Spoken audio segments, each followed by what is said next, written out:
And we are live. We are live, everybody. It is PM in the PM. Hong and Mav in the PM on another Thursday night. It is August the 3rd. Happy PC launch day for Baldur's Gate 3, off to an absolutely incredible start. Mav and I are going to certainly talk about that. Second biggest Steam launch this year, only second to Hogwarts. And we know how gigantic Hogwarts was. So we're going to get into that. But I hope anybody out there that is playing the PC version and enjoying themselves, hey, man, I'm about to hop into it after we get done with this show. A little housekeeping. Mav is monitoring his internet. He has been getting sporadic internet connections. He's been trying to work on it in the background for a while now. It's holding for right now, but if we do happen to go down, we start having intermittent problems. You guys all understand what's going on. So apologies in advance if it does start happening, but Mav and I are going to rock until we can't rock anymore. So we are here. We are live. Whoo-wee. Another week, Mav. Not crazy news, but a lot of cool stuff. And I suppose everybody can see by our thumbnail. If you guys checked out the thumbnail, again, thank you to Caitlin for all of her amazing work on the thumbnails each and every single week for all the shows here. But if you can tell the thumbnail, Mav and I might have a few things to say to the concerned trolls, the actors, the snakes, the clown show, who continues to find week after week another reason to make up stuff about what's going on over at Xbox. So, but we're going to get into that as well in a little bit here. Let's get to the man, the myth, the legend himself, the one, the only, the owner of the Fun Speculation Network, Fun Speculation himself, aka Mav, my brother from another. How you been, man? What's been going on? Not bad, man. It's been interesting week with man, there's so much concern about Starfield right now. I don't know how to feel about it. I mean, all these people are just like saying all these things, and it's like making me wonder what's going on with this game that could be the biggest game of the year, but obviously Xbox doesn't care about it because they're not even marketing it whatsoever. What's happening? Oh my 2024 god. delay. Here we go. Yeah, it's been crazy to see this weird thoughts, and Must be the Series S, Mav. it's Must be the gotta it's Series S. gotta be, it has to be that. I can't That's think of another thing. anything else. Mm-hmm. But dude, besides, we'll get into that obviously, but besides that, it's been, it is amazing to see Baldur's Gate 3 have this massive success today. And another thing that's interesting about this game is it's been in game preview for years, right? 3 years. So to have a launch like they're having now is pretty impressive. It shows that game preview stuff may not hold these launches back, which is interesting. There's people that are only interested in it already bought the game years ago and all this kind of stuff. No, I mean, a lot of people were like me and kind of waiting for the release. I did get FOMO and get it like a couple weeks ago, as the hype is getting there, just because I had to try it, and it was also a test for my former PC, and to see like what level I was gonna get and stuff, and Yep. it confirmed my necessity to upgrade. So now that all that's handled, bro, I am super pumped to try some Baldur's Gate 3 out later tonight at some point, and launch it on PC. I do wish it was a release that was across all platforms simultaneously. I feel like it would have made this even a bigger day for them. It would have been even more massive, but there is a little bit of lull on releases right now, and it's going to be jam packed later in the year, so maybe it's also the best time. PlayStation's going to get it the same day as Starfield, and then who knows exactly when we're going to get on an Xbox. Some are saying maybe not until 2024 or something, but it is what it is. Yep. That Series S, man. That Series S. It's but we'll see it eventually on all platforms. But we'll definitely dive in a little bit to Baldur's Gate here and talk about that, because I'm happy that a game like this is doing the numbers that it's doing, You and and me both, it's sir. it's a good thing if you are a fan of games, if you're a fan of different kinds of games, right? A variety and different genres. You know, this is meaning some good things. But besides that, dude, been playing more Diablo 4. Yes, Um have been. Sucked into it again. I didn't tell you, but like after we were Yeah, done playing, was it yesterday that we played like so much yeah. or yeah, so No, or the day it wasn't before? yesterday. We played for a short period like yesterday because you hopped Okay. in later yesterday. Yeah, that's right. Yep, yep. Well, anyway, so after we were done playing, I had to respec. I did because I saw this aspect and Yeah. when I made my druid, I had a lot of fun early on with a wolf build that I had with my companions, right? So Right, right, I right. had companion wolves, and there's this Yep. malignant heart that gives you a chance to get another wolf, right? Hmm. Yep. So while I was playing yesterday, I got another aspect on gear that turns my companions into werewolves. So So really, my wolves are now werewolves. that's an asp. Was it a heart or an aspect? It was an aspect. Is that a new one that I they added? I don't know. I'm not sure. So my Interesting. my Because for wolves, people who don't know, Matt was running around as a bear. He was doing the bear earth yeah, build before. and which was a So blast. I had a hard yeah, time making this decision, but I had to, right? Because I yeah, had a thought yeah, and I tested it for like 5 minutes, and it was a good decision. So, yeah. my wolves are now werewolves, and they do 200% damage as opposed to regular. Plus, they spread rabies, which is like poison, right? Ooh. That spreads from enemy to enemy. Sure, sure, Um, sure, sure. and then I got another aspect that allows me to have one extra companion, right? Hmm. Yep. And then I'd already gotten the unique that turns me into a werewolf Full permanently time. and does +3 to wolf skills as well, right? So I had this idea. Okay, so what if I'm a werewolf? Yep. And then I have my posse of 3 werewolves running around with me. Mm-hmm. And then I have the 8% chance or whatever to bring in another werewolf for 27 seconds. Sure. So right now, the way my build is looking is I got a army of 5 werewolves running around, including me, Hmm. just mauling shit up and spreading rabies and poison damage to everybody.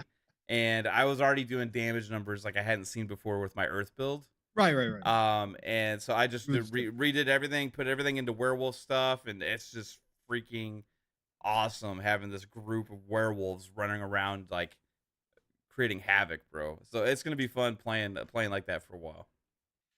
Yeah, that's you must have done that last night. You were still running on his bears last night, so you must have Yeah, done it last night it after you was got off. Yeah. right after we got off last night, and Yep. it took me probably about an hour and a half maybe to redo everything and figure all the Mm. aspects out and stuff like that. I'm still missing a couple things, but it's gonna be a blast. Yeah, that's going to be pretty incredible because that means you're bringing an army. I'm bringing an army now as Necro because I have 10 total Skellies, Gollum, now. So Yeah, that means we're going to be walking in with 14 or no, it's 13 extra plus us two. So that's 15 total walking into a room together. Plus, you now do rabies, which is an AoE, like you said, spreading from person to person. My blight with my corpse exploding once per every second is yeah, ridiculous already with how many pools I get going. We're going to melt yeah. some people. Oh, and I kept That's the for damn poison sure. creeper. That had to stay. Oh, even better. So yeah, so Even better. I kept that, Mm, and mm, I mm, still mm. got the heart that pulls everybody in. So I was like, I had to figure out how do I do this and stuff. I got it set up pretty good right now, I think. So we're gonna have some fun with that too, man. It's I love the variety with some of the classes that they have because it's a completely different play style It is. than what I was just running with Druid. Yeah. So We've got 29 days left or whatever it is for early launch at Starfield. So we've got 29 days of Diablo left to finish out season one. So we're gonna have to put in some work, especially with Baldur's Gate 3 being there. yeah, This is gonna be a tough run right here for the next few weeks to get this stuff done, especially on season one. But I need to. I hop back into Diablo 2 this week. Oh wait, man, before I let you go too, you guys were playing some Gotham Knights on PC too, weren't you? How was Yeah, that? I meant to mention that, dude. Yeah. I saw it So in the DMs the other I day. was So waiting for a sale on Steam and it just never happened. So I went and searched for like other stores and stuff, and I found a good deal for $23 for the edition on PC. And I had already bought Gotham Knights on Xbox, right? yep, yep. At launch because I was really There's looking forward to FOMO. that game. Mhm. And then I was like, can I get past the frame rate? For a while I was able to, and then anytime I'd hop back in I was like, damn it, this sucks. Like I had trouble. And people say, well, frame rate doesn't matter. Well, to me it did, and it really was impacting my enjoyment of the game. um Yep. so I was like, I got the PC, I really want to play really want to play Gotham Knights now and see what it's like. So, I talked to Jasper, and Jasper loved it because he played Okay. it on PC, and it was like one of his games of the year last year. And so he installed it, and so yeah, I installed it on PC, and I got like all the settings jacked up to like max. I got like ray tracing on, like everything, all the bells and whistles.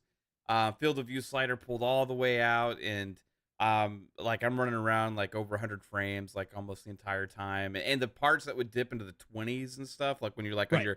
on your bike running through the city in the most trafficked Yes. areas, Yeah. even then I'm still above in the 70s and 80s and stuff like that. So Nice. dude, it's been absolutely crazy, a transformative experience playing Gotham Knights, and it is everything I hoped it would be when I bought it day one, now that I'm playing it on PC.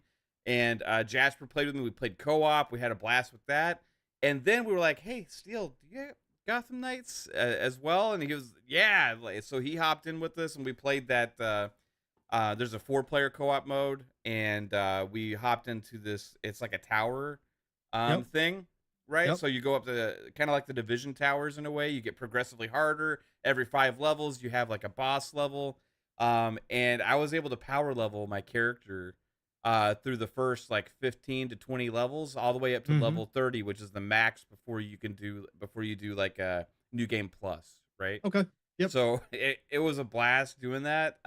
It gets a little repetitive in that mode just because like um levels are like, they kind of repeat the design of Yep. the levels a Sure. little bit, Sure.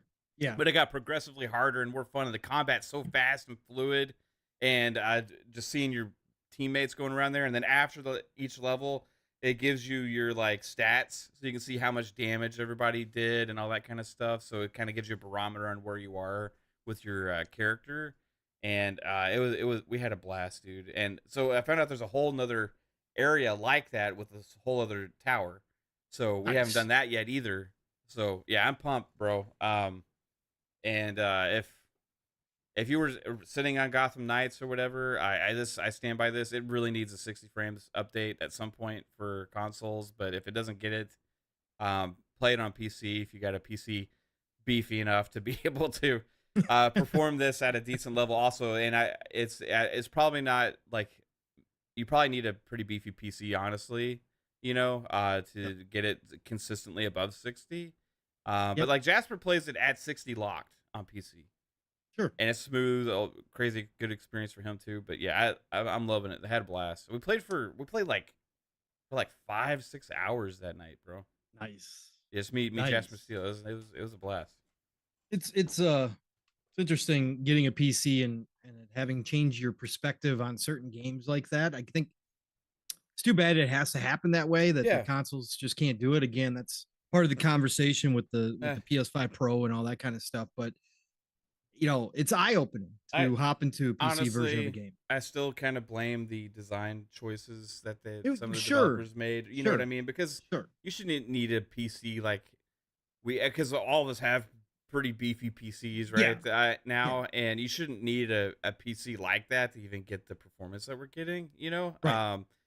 So it's interesting. I think that priorities were not in the right place with some of the decisions they made early on. Yeah, However, it is what it is, and I'm glad that I can run it now and I don't have to worry about it.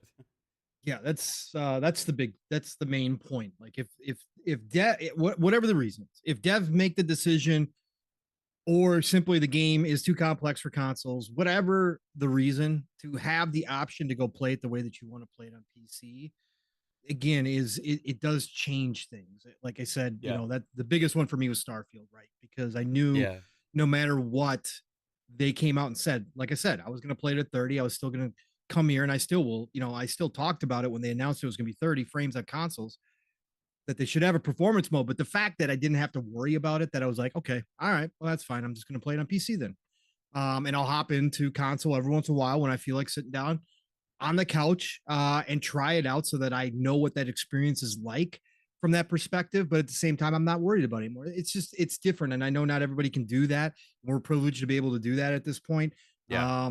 But it is something that is going to become more prevalent. The talking points, I've seen more and more people jumping to PC as this generation has gone on because of the issues out there that we've talked about plenty here across the board with all types of publishers and developers. And if that continues, that's going to be the interesting thing. How many people do start converting over to PC instead of console anymore? Like, I know console is just easy. We talked about Yeah. it. That's why I love console, playing on your couch.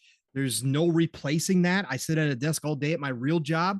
I don't like sitting at my computer desk, no matter how much fun I'm having on my PC. It still is from time to time when I go, God, I just wish I was on my couch, man. But it becomes easier and easier if you got the right setup to hook up your PC to your TV as well, which I'm going to eventually do and try out. But overall, I'm just curious how many people are going to make that switch, because PC does, yes, it's more upfront money, but with the experiences that a lot of us enthusiast gamers want, does it make more sense for us, right? Because we've all said that if the console makers push the consoles to the cutting edge, would we pay more than what we're currently paying for the consoles? And most of us say yes, we would. We would pay more if they advanced the consoles even further. So I think that's a big question going into this Yeah. for the rest of this gen and starting next gen, what that's going to look like for a lot of And people. But I think it depends on the person how much they care about yeah, the performance mainly, correct, because that's really where correct, it's where the difference is, right? absolutely, So, and a lot of people are happy living in a 30 world on the biggest yep, games, and if you are, that's more power to you. There's nothing wrong with that whatsoever. For me personally, that experience that I just had with Gotham Knights and how much of a transformative experience it was with my enjoyment of the game justifies my thought process and getting right, that to make sure yep, that I'm enjoying these games that I'm looking forward to the most. And Starfield was that one, yeah, right? Like right, there's a lot of games that I can be like, yeah, it's okay, whatever. It is whatever. It's whatever, right? It's whatever. But like for me, seeing how much it has affected my experience with other games, Starfield I was gonna play either way and like just get over it and all that stuff and just try to have yeah, a blast and get lost in absolutely, the world, all yep, that kind of stuff. Regardless, I was, but it was that nagging thing in the back of my mind, especially after you got yours, and it was like, man, it's like this. He's gonna have such a great experience on Starfield, and it's a game we've been talking about for years, yep, right? Like ever since Fallout 4 came out, they've been talking about the Starfield game that they're working on, and we know Todd Howard's MO and kind of what he wanted to do and things he said in the past and all these things. It's like that's the game of the generation potentially for us. And for me to think about playing it not at its best light yes, was not going to work for me, right. right? So but yeah, man. Besides that, dude, what have you been up to? You playing any off the wall games lately? Nope. Nope. I'm back into Diablo. So obviously the past week and a half prior to this week was Remnant 2, which we will be getting back to at some point here. Me, Steel, and Jasper kind of fiending for it last night. Remnant 2's popularity is blowing up too. Again, talk about a team that is getting its roses as it should. Again, from that small team, second game from a first game that didn't really hit like huge, to come into this, put all the time and effort that they did into making a sequel that just built on everything that they had. And slowly but surely, this thing has started catching fire, especially on the Steam side of things. Again, they peaked over 100,000, which for that type of game, for that small of a budget, a double A game, that is a huge mark for them. They came out celebrating it. They sold 1 million copies in 4 days, something they did not expect to do. They said they will be supporting this game. They already had 3 DLCs planned. They said they're going to add more to the game now that it's taken off like this. So Remnant 2 is still a freaking, again, like I said, it's a dark horse for game of the year for me. And I've seen more people say that. Diablo, though, obviously with season 1 starting, despite all the turmoil, despite all the well-deserved turmoil that Blizzard got over some of the changes that they made, Diablo right now is my game of the year. Now, that might change within the next week as I play Baldur's Gate 3. It probably will. And then it might change again as I get play Starfield. But right now, Diablo's still my game of the year. And I had to hop back in. I mean, again, I got the Ultimate Edition. I accidentally activated the season because Blizzard being Blizzard, they made it very easy to activate your season. Like, you could save your season, but I pushed the button by accident. So I'm invested. So I jumped back in, got my Necro build going. And we really put a lot of time and effort in it last weekend through this week. I've been playing it almost nightly. I took the other night off and fell asleep really early, but Diablo, I'm having a great time. Again, we're not to end game yet in season 1. That's where noticeable things start showing up more and more. Playing a different class, I played Rogue through the first month that the game was out. I played Rogue and had a blast. I loved Rogue from the beta, and I really did enjoy the Rogue. But I switched over to Necro. I was undecided what I was going to do between Sork and Necro, and I decided to go Necro because it's usually one of my mains. Sork and Necro are my mains normally in these types of games. And my God, like you said, Mav, these Malignant Hearts kind of changed everything early for me with the Necro because I got a Malignant Heart that runs through my corpse, any kind of corpse skill that I have on on my bar. It activates them once per second. Yeah. It's a beautiful thing. It's freaking amazing. So I don't have to activate any of my corpse skills. If I lose a Skelly, it automatically knows, it goes right down the list. So it hits that first button. And if there's a corpse on the ground, I get another Skelly back right away. So it keeps me at max Skellies and Skelly mages. And then when I'm full on them, it's automatically doing corpse explosion. Well, now my corpse explosion is shadow damage and it's blight. And blight is a pool of basic poison, right? Yeah. It looks different from the regular poison, but it's a pool. And those pools are big. And with my aspects, the damage that they're doing on these enemies, because I also curse them with Decryptify. Decryptify slows them automatically. So they're just stuck in my pool. And then I've got somebody like Mav, if we're teaming up, who shows up with his druid prior to him doing what he just talked about. And he could do this pull where he'd pull in all the enemies. I still got it. I you still have it? I got it. Cool. I kept the poison creeper too. I wasn't losing that because the way our characters play off of each other is insane, bro. Yeah. So Mav and I walk into a room and the mobs are there and I start cursing everybody. Mav pulls them all in at once. My corp explosions start going off because every time I hit one of them or one of my Skellies hits somebody, there's a high chance, I think it's about 30 to 40% chance that there's actually a corpse that drops at that point, even if they don't die. So I've just got corpse explosions going off. They're sitting in a pool of constant blight. So it's freaking amazing. We're just having an absolute blast doing this. So I'm enjoying the hell out of Diablo 4 again. Again, not end game. That's where a lot of the issues are going to show up. I've seen some of the changes. Loot goblins are giving more loot than they used to. I got a unique off of a loot goblin the other night, which was good to see. They've scaled back the Helltide dungeons. We started running Helltide dungeons a little bit again. Not to say that they're by any means easy right now, but they certainly are. You can tell that some of it's been toned down a little bit. We're having a great time there. Finding more mobs out in the wild seems to be easier, although there's a lot of there are a lot of blank spaces too that don't make any sense, especially during like Helltide and stuff. We're still roaming around for a long time without seeing a monster, but all of a sudden you come across like 40, like it's crazy. So overall, Diablo 4 is still my game of the year, still having a blast with it, having an absolute phenomenal time with Necro, enjoying the hell out of it, enjoying it, especially, we've been playing, it's been Mav, Steel, Jasper, and I on a consistent basis. And the way that we play off of each other, our classes play off of each other, works very, very well. Again, especially me and Mav. It's pretty incredible to see that going on. That's that chemistry that happens when we come up into those big old mobs. Even bosses are getting melted by us. Yeah. So having a blast with Diablo 4. But again, this week has just been kind of waiting till now to get to Baldur's Gate 3. And that's been what I've been waiting for, because I jumped in, I pre-ordered it, jumped into the whatchamacallit, not even thinking. I jumped into the actual game prior to the launch and played about, I think I got 17, 18 hours into it. Had an absolute great time. I talked to everybody out on these shows about it, and I just couldn't wait for the full launch. So just been waiting this week to do that. I've got off tomorrow. I'm going to be playing Baldur's Gate 3 all day tomorrow. Be starting tonight after we get done with PM to PM. And Mav and I are going to talk about it. But Baldur's Gate 3, again, Mav kind of hinted or talked about it a little bit. Just really special to see what's going on with Baldur's Gate 3 right now. And I can't wait to get into the full game. So yeah, that's been pretty much my week, Mav. Diablo.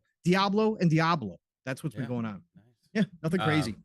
Shout out to let's see, the Herd Theorem in the chat. Said his wife just walked into the room and listened to Pong for 5 seconds and looked at him and said, "You're such a nerd." That's great. I'll take that as a compliment. Yes. Right? I will take that as a compliment. Love it. This is a place for nerds. Absolutely. Absolutely 1000%. Shout out to Amerta War, who became a new member. Welcome to the Speculators, Amerta. Thank you for watching the show. Yes. Appreciate the support. I saw Amerta said that he also went Necro using that same Blight build as well. So yeah, it's the way to go for Necro right now, man. Right now it is. Yeah, I love it, man. Like, see, all the stuff on the ground is just crazy, and seeing the health bars just melting. Yeah. Camp Easy member for 7 months, just showing off that badge. Mm-hmm. Appreciate you, Camp, as well. Silent Cypher hit us with a $2 super chat. Thanks, Silent Cypher. Says, "I'm convinced Starfield is doomed. No demo. What the fuck?" Love you, Brian. We're gonna get into that. You concerned troll. You look at you, being all cute in here. Yes, and Steel. Yes, absolutely. That's what Mav and I were talking about. When it comes to PC, as Steel likes to point out, the price point, what you get, does make a difference, and your expectations do change when you invest in a PC that can play these games this way, right? So it does become different. And playing on a smaller screen that's literally not even a foot in front of you or a foot in front of you is totally different than a big screen in so many different ways when it comes to details and games and all that kind of stuff. 1440 on a monitor versus 4K on a big screen. Again, detail wise, I'd say the 1440 on a nice monitor is almost better than the 4K on the OLED, right? So it's all perspective. So it is definitely something that changes, and it's not everybody's experience. And that's the thing that we have to remember. And Steel rode me very hard for that pause. When I first got my PC though, because he just kept warning me. He's like, just remember when you're talking about certain games, if you're playing them on the PC, it's not going to be the majority of people's experience. Right. So your experience is going to be different. A lot like Cyberpunk, right? When Cyberpunk first launched and I played on the Series X versus a lot of people playing it on the older consoles, my experience was different than a lot of people's, right? And I try to talk about it that way. And I gave my criticism of what CDPR did. But I've got to remember that when I play PC, and that's going to be something that I do when I play Starfield for sure, because again, my and Mav's experience are going to be totally different than a lot of people that are playing console only. That's why I am going to go play console as well to get that 30, because again, I don't have a problem with 30 frames. I want to see what it's like, and it's not jarring to me to go from 60 to 30. Do I notice it? Yeah, of course I notice it. Of course. But at the same time, since I'm not somebody who has an aversion to the 30 frames, it only takes me a little bit of time to get used to it again. So I want to see how it feels. I want to see what it plays like, especially now, man. We got confirmation this week too that the Starfield is now play anywhere. A lot of people assumed it was, but it was not listed Yeah. as one of the features, but they did confirm play anywhere, which means, again, you can transfer, saves are going to transfer, everything's going to transfer between console, PC, etc. So that's good news on the Starfield side. But yeah, I am definitely going to play it so that I have that perspective as well from the people who are playing it on console. So For sure, man. I was gonna touch on that too. It's like it's such a good thing about the Xbox ecosystem. With that, you don't. It takes that choice out of the equation because yep. I'm always gonna be a console first player, right? And for me, the PC is a place to experience those games where I'm not getting the experience that I want to on console, right? Right. And I think that having the ability to hop between the two, your save carries over, your progress, your characters. The You only have to buy the game once. If you buy it once, if you have Game Pass, you play it on both. It's the same across, and that is a benefit that I think is not talked about and is not appreciated enough about the Xbox ecosystem. Because I mean, they're really the only ones doing that. I mean, PlayStation doesn't do that. You have to buy the game twice to play it on PC. Nintendo only puts the games on the Nintendo device anyway, so there would never be an option for that anyway. And most of the PC storefronts are locked to whatever the PC storefront you're using, right? Maybe you Right. can do something within the save files. I'm not sure, right? PC is a lot more free, but it's something that I think is when this is part of the fill era, right? And they made that change, Yes. They made it a priority. and Number one. it's such a pro consumer thing. Yeah, you have if you want to do that, you got to play. You get the Xbox PC store version of it, right? Of Right. course, but like Right. it's still just think about the accessibility of that. You can hop between different devices. You can play on the cloud and all these other things as well if you want to. And it's the same Yeah. save, and you don't have to buy the game 5 times on different devices and all this kind of stuff. It's just I love that, and it's not appreciated enough. And it's one of the reasons it makes it easier to make that decision. Like PC Game Pass is pretty damn awesome. They have that It library, is. built Yes. in. Yes. There's some really cool stuff that's there that's even not on console because not every PC game's on console. We may touch on that this week. It came out too this week, Mav. I think it was part of the court documents. People found that, or maybe it was it the court documents? I think it was part of the court documents that released that 70 to 80% of Game Pass subscribers are Game Pass Ultimate subscribers. So that's a pretty big number. Yeah. To Yeah, think there's a about. lot But of PC Game Pass subscribers hopping in, man. right. I see a Portal player in the chat who Yep. always has something crazy to Oh, say. oh Yeah, yes. it says PC gamers want to use Steam. That's why Play Anywhere means nothing to them. There's a lot of PC Game Pass subscribers, millions. Yeah, So, and Portal Player, Microsoft is well aware of this. Yeah. Xbox is well aware of this. Hence, one of the reasons why they went and bought ABK. Yeah.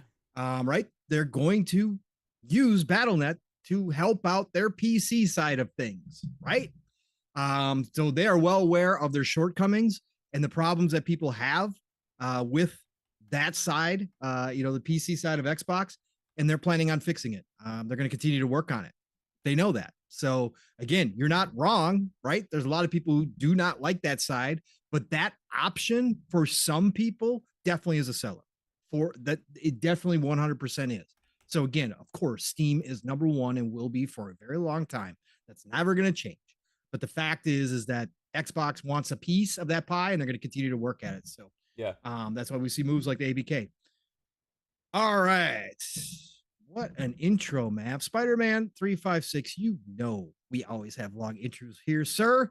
Just like Steele and I on Saturday mornings on Living Split Screen, Mav and I are going to talk about whatever we want to talk about during our intros. We love just gabbing. So that's what we do here. Love you, brother. Thanks for dropping in here. Let's shout out the chat real quick.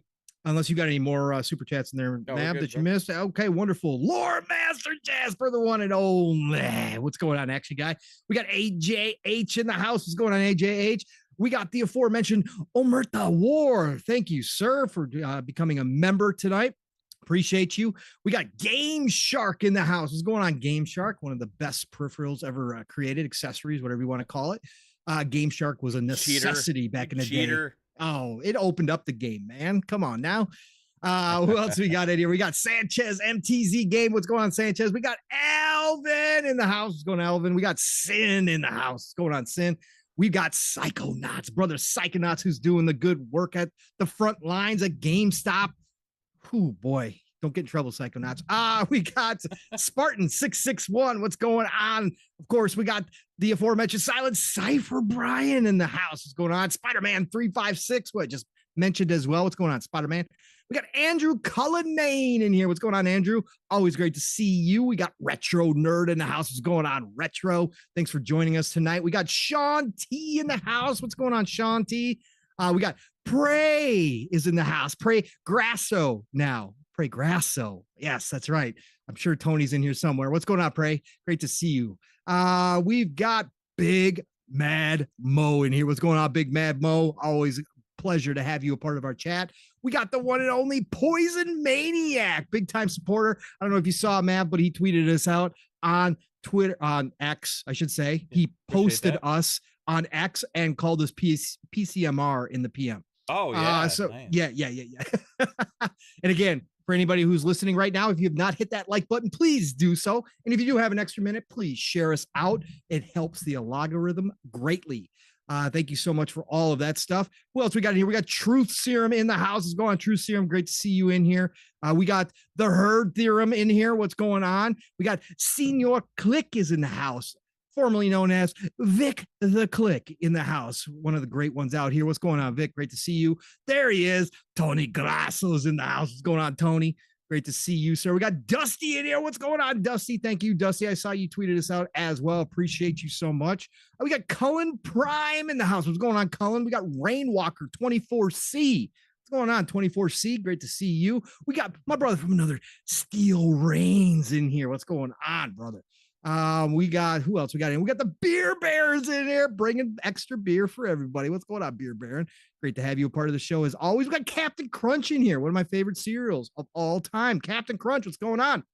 No berries, though. No berries, please. Eastside Vandals in here. What's going on, Eastside Vandal? Great to see you. We got Depka in the house. What's going on, Depka? Thanks for dropping in and saying hi. Appreciate you so much. Who else? We got Camp Easy. What's going on, Camp Easy? Thank you. Thank you so much for being a member in here. We got the Tamales in the house. What's going on, Tamales? Great to see you. Shout out to Dreamcast guy for the fake concern over Starfield after he dragged the game during its direct. Yeah. We're going to talk. Yeah. We're gonna talk about those clowns. We got our Polly Baba's in the house. What's going on, Polly Baba? Mitchie Dies a lot. Thanks for being in here, my friend. Great to see you. We got Andrew Reeves in the house. We got Basshold 1977 in the house.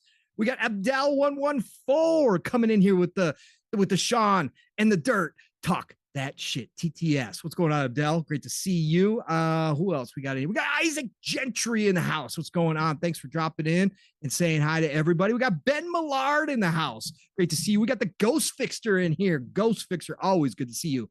Calorie. What's going on, Calorie? Great to have you a part of the show, sir. Thank you for dropping on in. As always, we got Mozam Chic. Mozam Chic.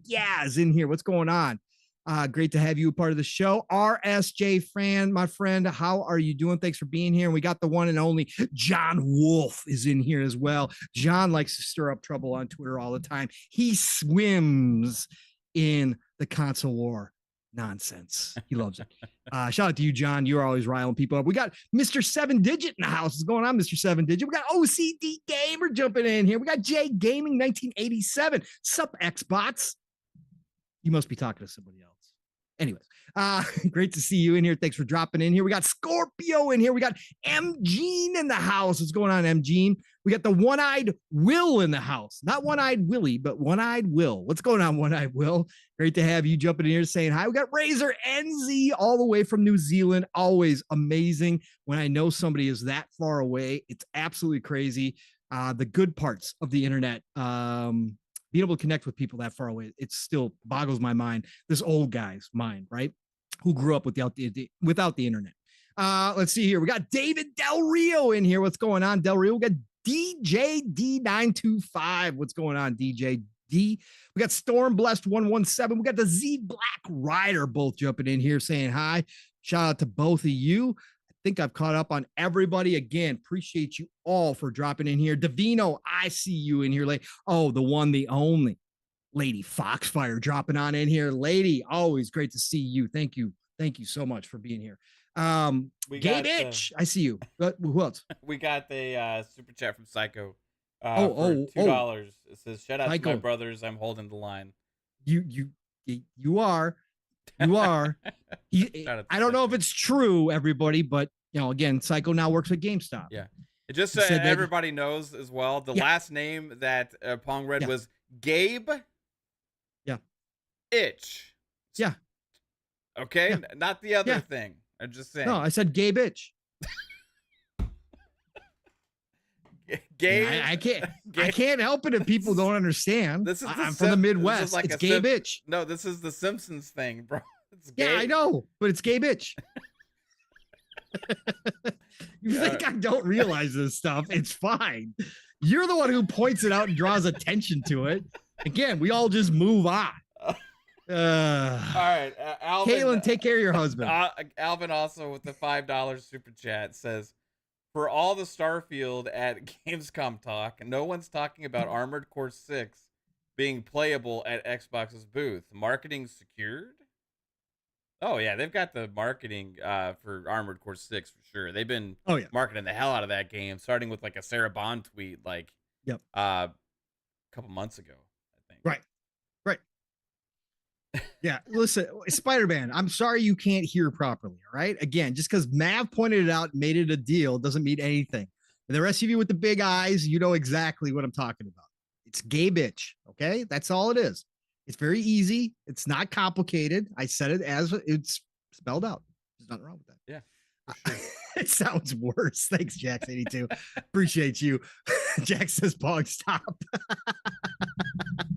You all just terrible minded people.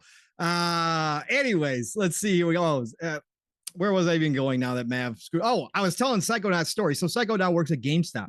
Yeah. And he said the other day that he played the Starfield Direct on loop in the store. Just kept it on, spread the good word. He's doing his own marketing of Starfield directly in the GameStop store. So shout out to Psychonauts for holding the line. Senior Click dropping in here, member for 14 months. Okay, Pong is getting canceled because of Mav. No, I'm not. I'm trying to save Pong. I said the name, and there's nothing wrong with the name. Again. Yeah. Period. Yeah. Sure. Shout out to Gabe. Thanks for watching. Jackson Pong, we get it. I know. But since Matt made a big deal of it, now I got to make another big deal out of it. No, anyways, okay. Let's go. No, thank you all for joining here. Appreciate it 100%. So never expected, but always appreciated. So again, if you are here, if you enjoy the content here on Thursday nights or anytime during the week over on Fun Speculation, as Mav has a ton of shows, does a lot of streaming, please hit the like button, share this out, kindly introduce some new people to it. Again, our Thursday shows have been absolutely fantastic. Just huge numbers in here. And again, we love you all so much for being here. Nothing but respect. We are Louis Jose, I see you. We are like 37 subs away from 4K. 37 subs. You heard it, folks. 37 subs. Oh, I'm sorry. 33 subs. 33 subs. We got 4 subs within a half second there. So 33 subs away from 4K. Let's get Mav to the 4K. Shout this out from the rooftops on X. Post it on X. Get it out there. Let everybody know in X land that Mav is 33 away from 4K, and we're going to get him there. So hats off to everybody. It'd be crazy if it happened live on the show, but it would take a lot of people that aren't sub because it's crazy to see this in the numbers sometimes. It's like 80% of people that watch a lot of the podcasts and shows and content on YouTube regularly aren't subs. So it is what it is. I mean, I understand people want to keep their feeds what they want, right? So, but subbing, notification bells, liking, sharing, all that kind of stuff. It greatly helps all the shows that you do watch, whether it's ours or somebody else's. So if you like the content, that's ways you can support it to help those channels grow and help more people find them. Correct. Appreciate you all. Absolutely 1000%. It does for everybody, not just show, but everybody that you jump into. Just do it. It's just easy. Um, Personally, man, I woke up this morning to 4K on my X account as well. I passed 4K followers. You passed 4K followers. I did, sir. I did. So that's amazing, bro. It's crazy, bro. It's stupid crazy. 4,000. How many did you have when we started all this journey back in the 3 years ago? I had started I had maybe, I don't know, a couple hundred before I started podcasting. Yeah. Yeah. So congrats, man. You stormed past me like a missile. I 25. It's because of all the OnlyFans girls, right? So I mean, again, we it's all the fake accounts, right? So although I will say it's that your feet pics. Yeah, no, they haven't done it, but the ex admins have been doing a better job of every few months. There will be a mass cleanup of all the accounts that I report as spam, because I will follow them back, but then I will report them instantaneously as spam. It's not. People love Pong Soul. No, they want not all real, but again, it's just nice to see those round numbers every once in a while. So it's pretty damn cool this morning. Yeah. Yeah. Thanks, man. 2,000 bots from Elon. Yeah. Me and Elon are tight. He pumped up my numbers to 4K. Thanks, Elon. Let's see here. What are we gonna hop into here, Mav? Should we just get down and dirty with it real quick? Should we just hop right in to the Starfield? Just everybody needs to shut the fuck up about Starfield out here. Yeah, let's get into it. Into it. All right. Game Shark out here gifting 1 membership. Thank you, Game Shark. Game Shark. Thank you so much, helping out the cause. Appreciate you. And J Gaming 1986 was the benefactor of that gifted membership. Shout out to you, J Gaming 1986. Welcome to your month of the speculators. Congratulations. And again, appreciate you, Game Shark, a lot. Thank you. All right. No, I don't have a YouTube channel yet, Sanchez MTZ. I mean, I have a YouTube channel, but I haven't posted anything there. So technically I don't have one yet. No, Living Split Screen is my home outside of my Fun Speculation family. Me and Steele's channel, Living Split Screen, that's our other home. We're almost to 1K. So that's my other home. I may do my own channel and do some shorts and stuff on there and some videos, because I want to get into content creation. So we'll see down the road. But right now, no. You can find me at Living Split Screen or right here. All right, so let's hop into this. Shut the fuck up about Starfield. Okay, I don't care. We're gonna get demonetized anyway. It doesn't matter. You named this channel, or you named the show tonight, Mav. You called it out because we both have been seeing, again, the concern trolls are out in full effect, and people are feeding the concern trolls. And here's what I'll say is, if you are retweeting these people, you are giving them exactly what they want. Even if you are absolutely destroying them, which is not hard to do, you are giving them exactly what they want. Concern trolls always will feed off Xbox community. This has been an ongoing thing forever. Long before I even jumped in the community, I've heard all the stories. This was a thing with that side. The concern trolls come out for Xbox.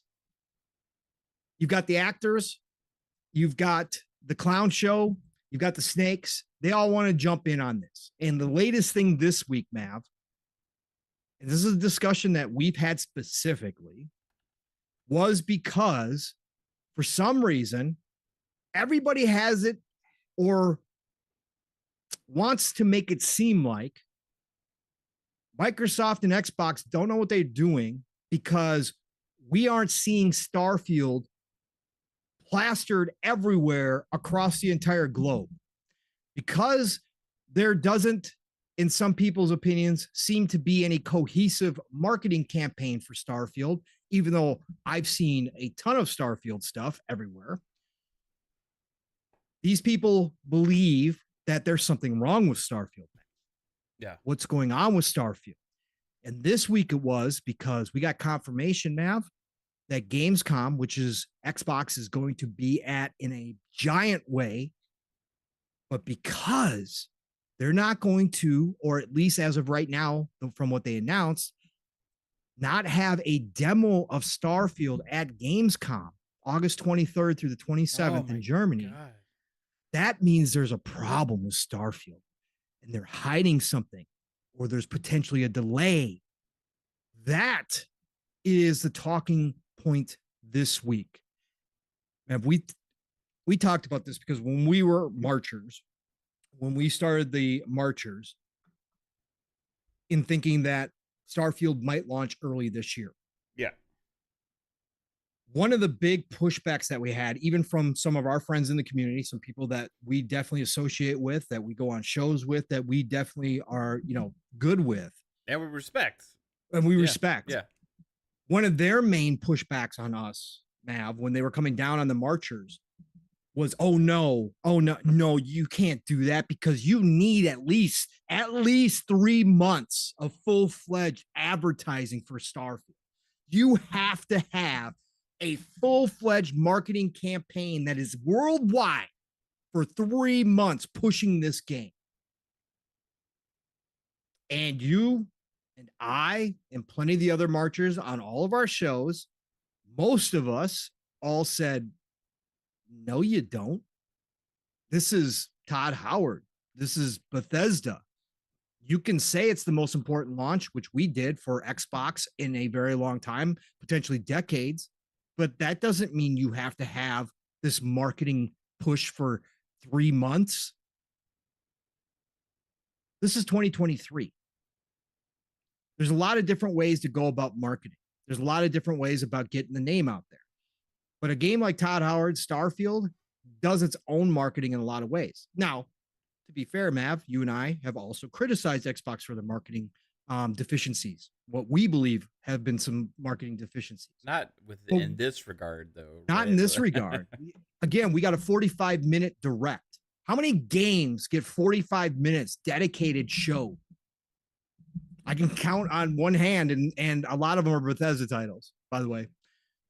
How many games in history have had a 45-minute blowout show months in advance to their launch? So we've talked about all of this, Mav. So you go ahead. You start this off, Mav. I've kind of laid the groundwork here. But again, there are people out here wondering what's going on with Starfield, wondering if this is another sign that Xbox and Microsoft have no idea what they're doing in the gaming space, that they should sell off to Apple because Apple would know how to push things and market things. So there's been all this rhetoric this week. So go ahead. Take it where you want to, Mav. Tell these people to shut the fuck up about Starfield. Go ahead. Shut the fuck up about Starfield. Everything is fine.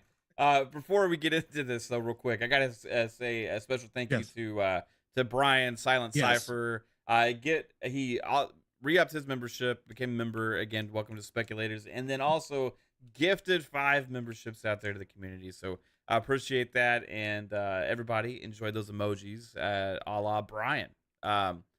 So Starfield, I will say, is a game that is going to be a talking point for years to come. And it has been a talking point for years to come. What we're seeing now is attempts to put doubt, fake concern, all these different things in people's heads, trying to take off some of the hype right now, because I will say that there probably hasn't been a game as hyped about as Starfield in a long time. Now, if you're a PlayStation user, that may suck because you don't get it. I'm sorry. It is what it is. You know what I mean? You can play on PC or get an Xbox. But to go out from some of the Xbox guys, and I think it's more like from those that are actually really pointing at this from the Xbox side, it doesn't seem to be a lot of genuine thought out there from some of those, and I think that's weird. That's what they're known for. Genuine thought. Yeah. Okay. Anyway, sorry. Now, if you want to take this back to the 3-month marketing conversation about the marchers, right? That was the biggest talking point back to us, and the argument about it's impossible. Like, it was in January, late December or something, and we were talking about, well, could it be like March, or could it happen? And then, mid January was happening. It's like, there's still time. And people were like, you have to have 3 months of marketing. Every big game has 3 months of marketing. And if you go back and watch some of our shows back then, now we were wrong about March, obviously, right? But we were right about this. You don't have to have this 3 month marketing thing that I felt like at the time was a completely made up conversation. It was a completely made up thing. I was saying back then, I was like, I think people's time in their head is just fucked because I usually see a few weeks of heavy marketing, maybe like a month, 2 months. Like, I don't know, but like, I feel that feels like a lot longer than people realize. Like 3 weeks of a month is a long period of time to go day to day to day and see different things pop up in your advertising and stuff like that. And I made the point back then. People were like, no, it's 3 months. You have to have 3 months. They can't do it any other way because it's such a big game. It's such an important game for Xbox. And this is what games do. It's just the standard. And I'm like, what the fuck? Where does the standard come from? And for me, it seems like now maybe back in the day, I mean, I can't even remember 100% back then, honestly. But like, for me, there's like no standard with marketing. It seems like almost every game is marketed differently these days, right? You see lots of games get lots of trailers and deep dives. Some games only have very few and they keep everything close to the vest, right? And sometimes there's concern about some of those games, but that's not Starfield. We cannot look at Starfield and say, oh, they've kept everything close to the vest. They haven't shown anything. They haven't really told us anything whatsoever about it. I mean, they spent 45 minutes at a deep dive showcase showing the game, which is more than just about any game that's out there. Now, some games have like some YouTube things or whatever where they go sit down with the 15 minutes, developers 20 and minutes, yeah. and they go things and they kind of segment and clip up what they show and all this kind of stuff, right? And that happens. And sometimes some of it's fucking fake as well, or like disingenuous as hell. Cyberpunk did this a couple times, if I recall, right? And guess what? It didn't launch in the state that everybody thought it was, and they showed it plenty of times, right? So it doesn't necessarily mean anything. What people need to realize is who's making the game, how long it's been in development for, what they've seen. And you can make your own judgment based on that. There's marketing going on for it. There's YouTube advertisements. There's all these different things. Could they do more? Could they like have like fucking billboards everywhere? Could you be watching Golden Girl reruns and all of a sudden a Starfield a commercial pops up in the middle or whatever? Like who the fuck knows? But like it ultimately the conversation about that aspect of marketing when this is one of the most talked about games in the last decade, the name's out there. That they have done a good job. This is one of the most bought games on Steam already for pre-order, Right. like wish listed games. Yep. Is going to do massive numbers. There is no Right. worry about commercials for Starfield or whatever kind of advertising thing that you're thinking it needs to be. There will be different things that happen, and we will see them, and it doesn't fucking matter because guess what? The name is huge now. Everybody that's a serious gamer has heard about Starfield, and either you're excited for it or you're not, right? Either it's a game for you or it's not. This is going to be, I think, a huge success. We've seen so many games come out of nowhere and be massive successes with zero marketing. Like, remember Apex Legends came out? It was like Yep. 2 days later after its reveal. Like, there's so many examples of games that are successes. You don't have to, in this day and age of social media, where if it's a great hive mind mentality, whatever, there's also faults with that because sometimes people forget that they can think for themselves, right? With the attention that games get with social media, you don't have to like have people spinning signs and selling billboards everywhere and all these different things to try and let people know that you exist. Yep. There's lots of different ways that they market these things. And that's why I never understood the whole 3 month conversation that was trying to derail our March conspiracy theory or whatever back then, but Real quick, Matt, just to point out what you were just talking about. In fact, I just brought up the Steam top 100 sellers, right? yeah, Their list. Let's take a look at this. Baldur's Gate 3, obviously number one, right? yeah. Obviously. I haven't Came out seen a today. lots of TV commercials It's or number anything one. for that. It's really No, weird. number one. Counter-Strike Global Offensive. Number two. As always, 573 weeks on the charts. It is number two overall. It is free to play. Okay, been out forever. Remnant 2 is number three, right? 4 weeks out. Call of Duty is number 4, 54 weeks on here, right? Steam Deck is in here at number 5, which is in the game. Call of Duty Modern Warfare 2, Black Cell, Season 5 is number 6. Rust, game that's been out for 423 weeks, is number 7. The digital deluxe DLC for Baldur's Gate 3 is number 8. Starfield is number 9.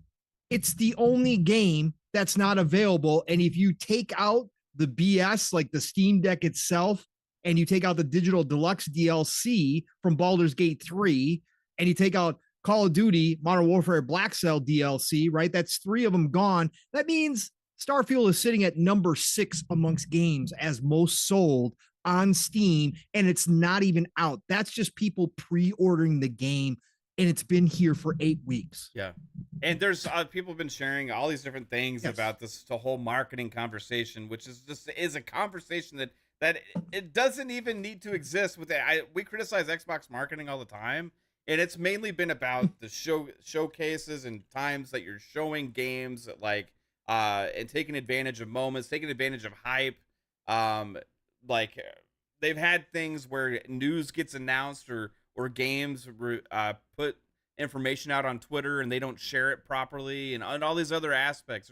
There's a lot of things to criticize about Xbox for marketing, but like this really is not one of them. How can you say they've been doing a bad job when it's one of the most talked about games in the world?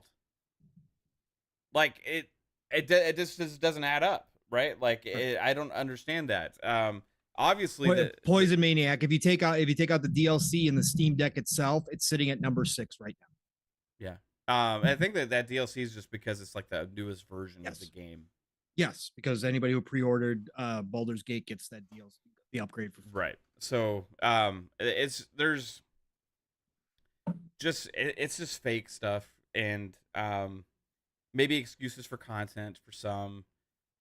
Like you have your Dreamcast guy type people out there that have been trying to throw shade and concern about Starfield from the get-go. Don't even know what the fuck the game is, probably. He hated the game. He watched it and did a live reaction to the direct and left early to go make a video about how bad the game was. Why are you still making videos about it if it's so unpopular? If nobody cares, why are you still making videos about it? It's right. Obviously somebody doesn't understand what kind of game it is, right? And he does. He did it on purpose. Probably. So either he's fucking disingenuous or he's an idiot. That's one of the two. He's just one of those guys that believes Todd Howard is the devil and that the Bethesda games all suck and they're overrated. That's the type of guy he is. So, and he probably secretly plays them underneath a different handle. And this goes into a whole conversation about disingenuousness. And I had a nice exchange on Twitter with the cool guy in the community and talking about, and he made a good point talking about like he doesn't like the word disingenuous because he feels like some people use it against people that are actually just making opposite points that they don't like, right? Sure. Like to try and discount their opinions, right? Mm-hmm. For my thing is there's people that are consistent with it, that constantly just do stuff for like outrage type, attention clickbaity type things, right?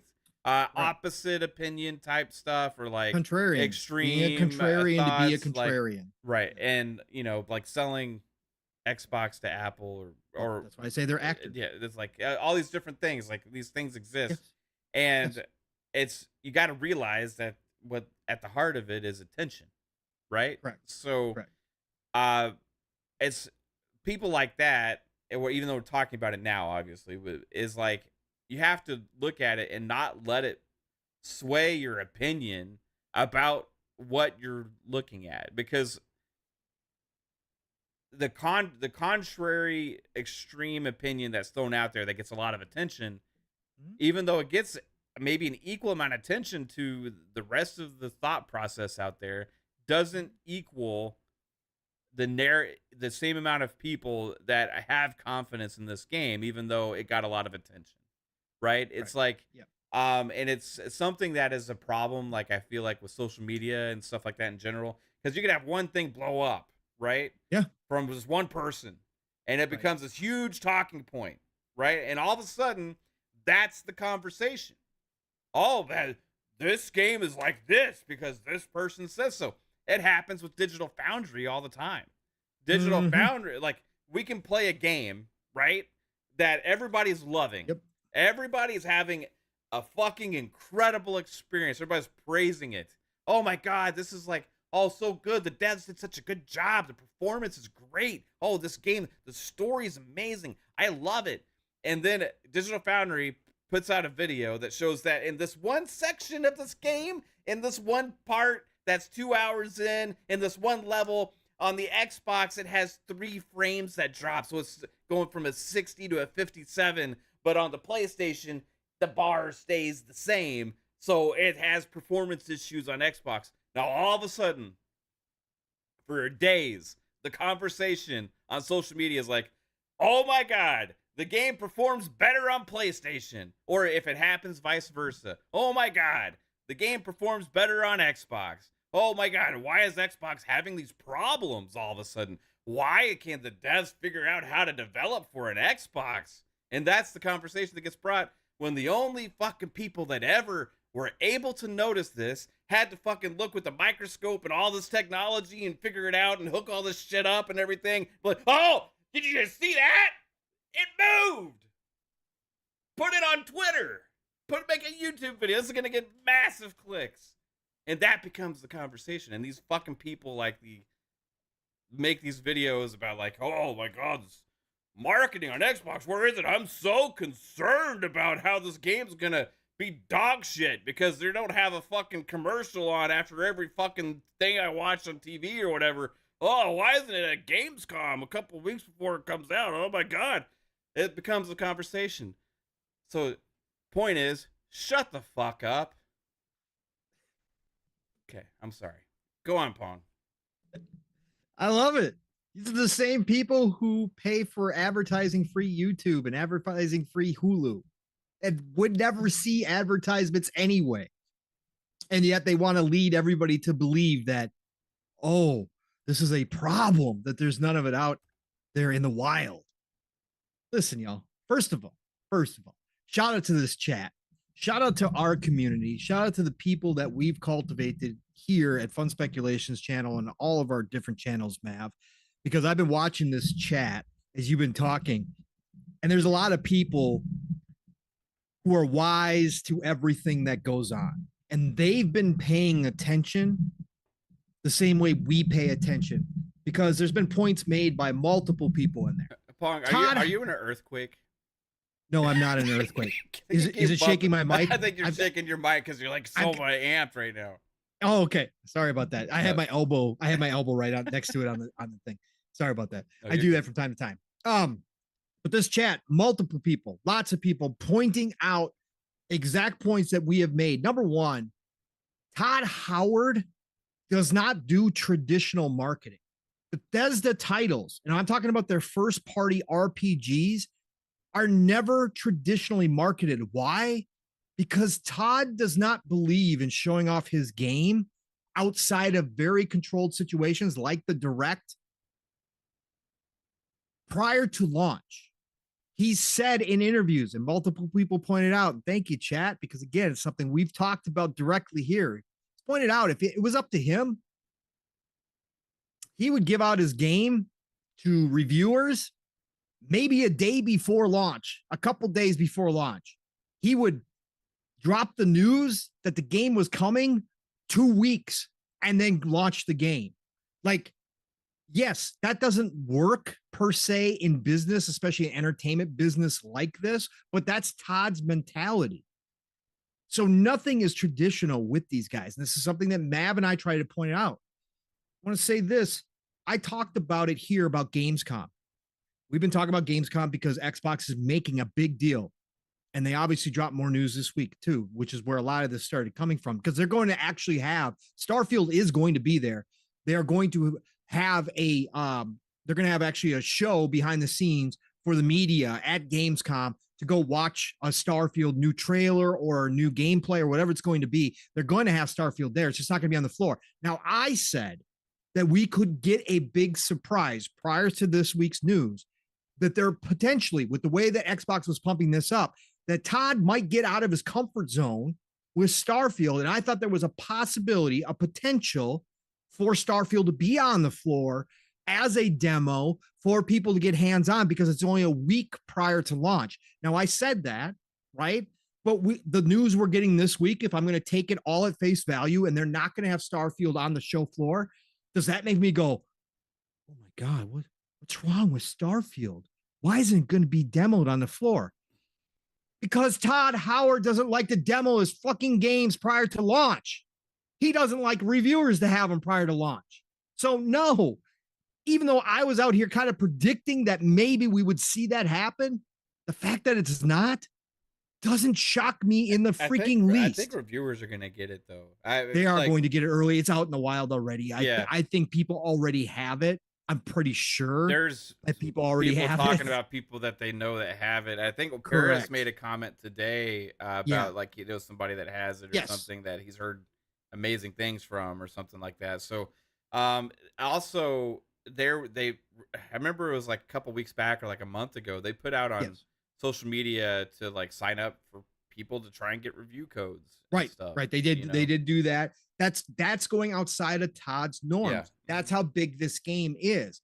But again, traditional marketing, having a demo.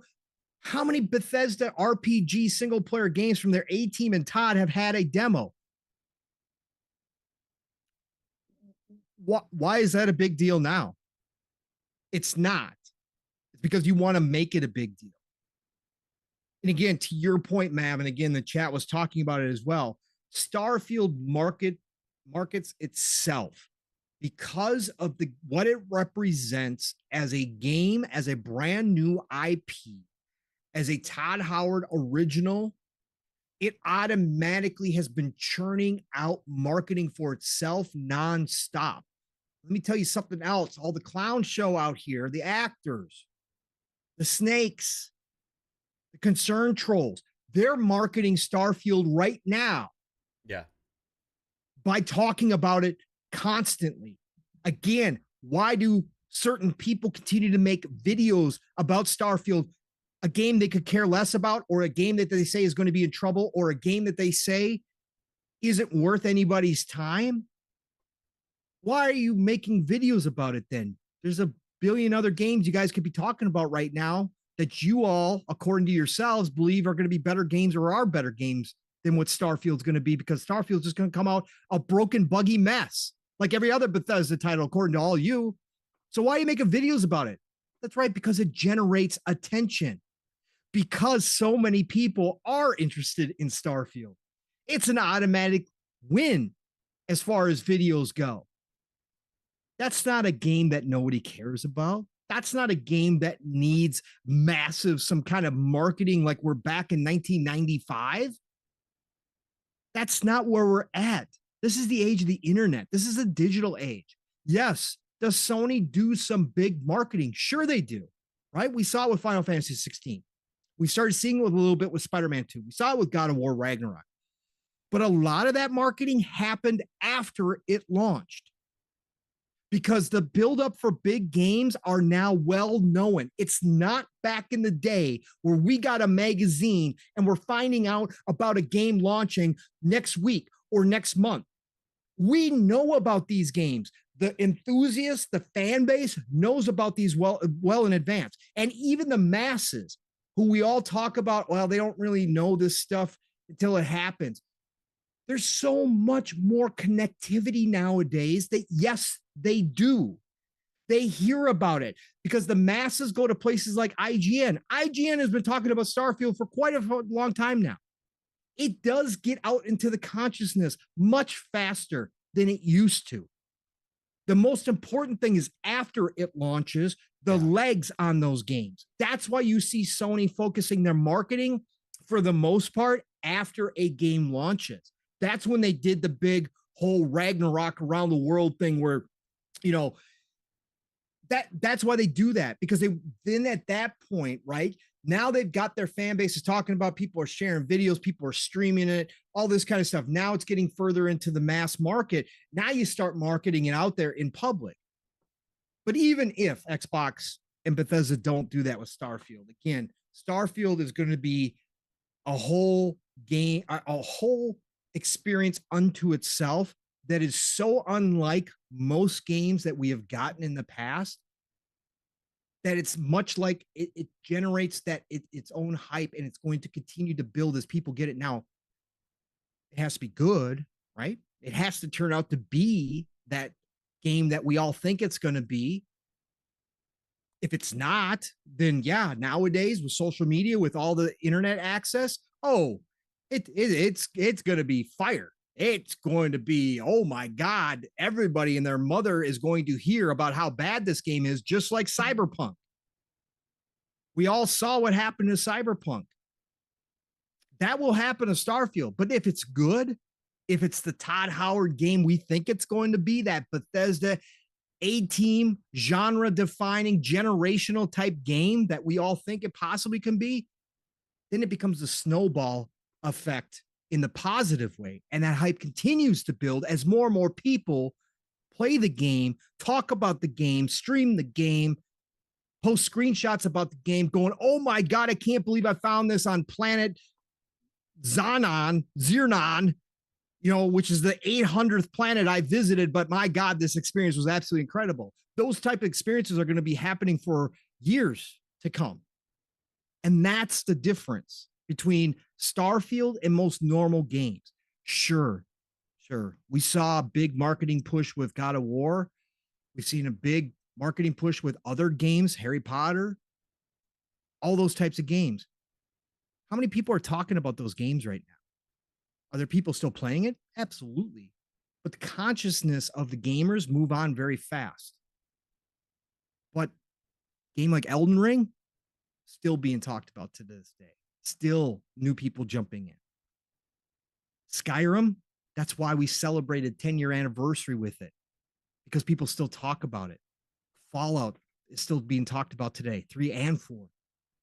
Those are the type of experiences that do their own thing, and Starfield's going to be one of those, from our opinion. So no, it doesn't need marketing. It doesn't have to have a demo. None of those things mean that Starfield's in trouble or that Xbox doesn't believe in Starfield. Behind the scenes, they know it's going to be a mess, so they're just not putting any effort into it. We saw a huge marketing push for Redfall, Mav, and how did that turn? That was a lot. We saw a lot of marketing for Redfall. Yeah, they even flew a bunch of an people excessive out, amount. Correct. To see the game, right? That doesn't mean shit when it comes to these games. Just because marketing is huge doesn't mean anything. Just because marketing is, in your opinion, non-existent doesn't mean a damn thing. We didn't see a ton of marketing for Remnant 2. And look at it. It's doing quite well for itself as a AA mid-budget. Doesn't mean anything in 2023. People are stuck in the past, like Mav said. They're stuck in the past so far. Or they choose to use the past as, oh, this is what's got to happen now in 2023. No, it doesn't. It's not how it works. So, like Mav said, you concern trolls, you actors, you snakes, you clowns out here who have to find something Xbox related each and every week to whine, complain, cope over whatever it is that you're doing. You're ego boosting yourself because you think you've got a bunch of people who adore your content, even though they all know it's not good content, that it's actually cringe, that it's actually low quality content. Shut the fuck up about Starfield. Period. Watch this game drop. If it's bad, Mav and I will be here talking about it. But I think y'all know, just like we do, there's a greater chance than not that this game is going to be the big game, generational type game that people are still talking about as we roll into Xbox Series X2 and PS6, that people are still going, damn, remember Starfield when it launched? Yeah, I'm still playing it right now. Yeah, me too. I just hopped back into it. That's what's going to be happening with this game. We'll You be all kind of asking know for that. free next gen updates. You guys all kind of know this is exactly what's going to happen here. You're just upset. You're just upset that Microsoft went out, bought up ZeniMax, as is their right to do, and that this game isn't going to be on your favorite piece of plastic. It's going to be everywhere else. It might even come to Switch 2 at some point. Who knows? But it's going to be everywhere else.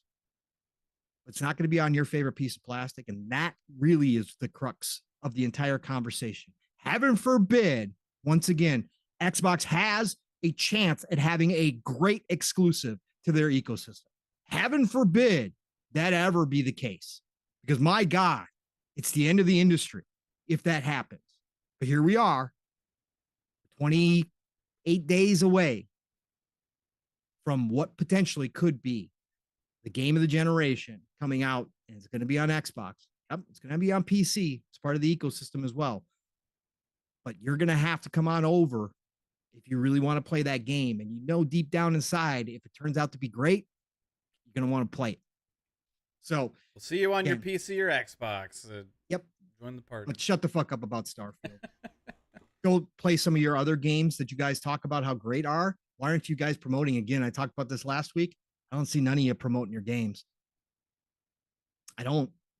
All these games that you guys tell us that you're playing nonstop, that is nothing but greatness in the premium experience that every gamer should want. I don't see you guys promoting those games. I see you guys talking about Xbox nonstop. I see you talking about Xbox nonstop. I see you talking about everything but your favorite games, which is weird. If you call yourself a gamer and you're in this community to talk about gaming, it's very strange that that's the case. All right, I'm done with my side of the rant. Yeah. Well said, Pong. That last point there was, yeah, that's very, I mean, why, if you don't care about it, why talk about it, right? If you do care about it, then talk about it. And if you're not talking about the things that you say you care about, then what the fuck are you doing? And not, you know, why? And honestly, why aren't you making a video for your community? If you are on the PlayStation side right now, Matt, let's talk about this real quick. If you are on the PlayStation side of things, and that is your preferred platform, Spider-Man 2 is coming. Correct. That is your only platform, or it is your preferred platform. Spider-Man 2 is only a month after Starfield. Only a month after Starfield, right? Why aren't you making videos talking about why Sony isn't at Gamescom promoting Spider-Man 2? Why is Sony skipping Gamescom? Right? Why aren't you making videos asking these questions? If Spider-Man 2 is so great, when is the Spider-Man 2 demo dropping? And if you don't get a Spider-Man 2 demo, what does that mean about Sony? Why don't you guys ever make videos about your own favorite piece of plastic? If that's truly where you're at, there are things to talk about on Sony's side of things. Why aren't you making videos like that? Or why aren't you simply making videos talking about how freaking fantastic Spider-Man 2 is? You guys claim 30 million people are going to buy it within the first month, right? We all know it's going to be a big seller. Huge. Wouldn't your videos do well if you talk positively about Spider-Man and broke down each and every frame that they've shown you of Spider-Man and talked about what a premium experience it's going to be? Why don't you guys do those videos? Just saying. What kind of community have you guys cultivated? Or do you even have a community? We've seen a shit ton more of Starfield than we have of Spider-Man 2. Correct. Let's get into a couple super chats real quick. Alvin hit us with the $2. Says Digital Foundry did that to Outriders. PS frames 4% better. Yeah. It's nonstop, and like I think there's maybe a point of like relevance for Digital Foundry to be able to break down some stuff to people that we don't see and stuff. I like the technology aspect of it and understanding these things, and but people take little clips from them, like a little like 2-second clip, and make a big thing about something that was never a big deal, about a game that people have been playing for sometimes a week or 2 weeks, and Yep. nobody noticed. Nobody ever Correct. said a damn thing about it. And the fact that it gets blown up because somebody else pointed it out with evidential proof of this exists or whatever is like, cool. Like, I don't give a shit. It isn't affecting anybody. Right. So if it doesn't affect anybody really, then why does anybody care? They didn't care before when they were enjoying the hell out of it. Why do they care now? And that's the social media effect, right? 100%. Corey C with $5. Appreciate you, Corey. Says, keep doing God's work. So sick of uneducated gamers. I hate them. Shout out to the real Xbox channels. Keep up the great work, gentlemen. Originally I didn't try and make an Xbox channel. I was trying to make a gaming channel, but guess what? I'm not lying about having a bias about Xbox. I prefer Xbox. I prefer the games in Xbox's ecosystem. I prefer the ecosystem as a whole. I love Game Pass. I prefer even the UI and the party chat and the friends list. Like everything about Xbox, I just prefer, and I'm open about that. Right? Still play PlayStation occasionally. I have a love for Nintendo, but I hate where they're at currently, and it comes out in the content, right? If there's other things to be excited about, then we'll talk about that too. Shout out to Silent Cypher for tweeting out while we were doing our rants here, Mav. Yeah. He tweeted out, shout out to Brian. I'm pretty worried about Spider-Man 2. There's no demo in sight. How can I believe this game is going to deliver that AAA quality? This definitely spells doom for Spider-Man 2. Shout out to Silent. Shout out to Sanchez MTZ Gaming, gifted 1 Fun Speculation membership. Appreciate you. Gaming Forte with the $5 super chat. Forte is one of the greats out there. Always, one thing about Forte is regardless of whatever his opinion is, if you agree with it or disagree with it, you can tell it's his actual thoughts, his actual opinions, which is all I ever ask for, right? But in reality, he's a Switch fan, so you really can't take anything he says seriously. So at the end of the day. Shout out to Game of Love Forte. Forte. $5 says, dang Pong, be gentle. I'm one of those people that believes they need to market Starfield more. They don't need a demo, but more marketing wouldn't hurt. That's fine. That's a fair point. There's nothing wrong with saying that you wish that they had more marketing for it, right? Again, Mav and I have criticized Xbox marketing here plenty of times. It is what it is. That's not the thing. That's not the point. The thing is, what's wrong with Starfield? Correct. That's if I see you tweet out Forte or on DPS later, I hear you in slow mo going, "Oh God, the Starfield's in trouble because we haven't seen the marketing that I want to see because that means there's something wrong behind it." Now, if I hear you start dooming and glooming Starfield because of the marketing, well then yeah, that's what Mav and I are talking about here, right? Yeah. That's the problem, is the people, the concerned trolls, right? Of course. Would I love to drive down my street in the middle of the Midwest and see a billboard with Starfield on it as a Starfield fan, as a Todd Howard fan? Of course, I would love to see that. I'd probably stop and take a picture of it and be like, oh my God, look at this. But in 2023, let's be real, it's just not necessary. It isn't, right? It just isn't. But anyways, sorry, man. Didn't mean to take over. No, you're good. For example, why is Xbox not talking about Starfield? We are less than 1 month from launch, and it seems like all we have is silence. A 45-minute direct show on its own. No one cares? Right. Yeah, no one cares. They did a 45-minute direct.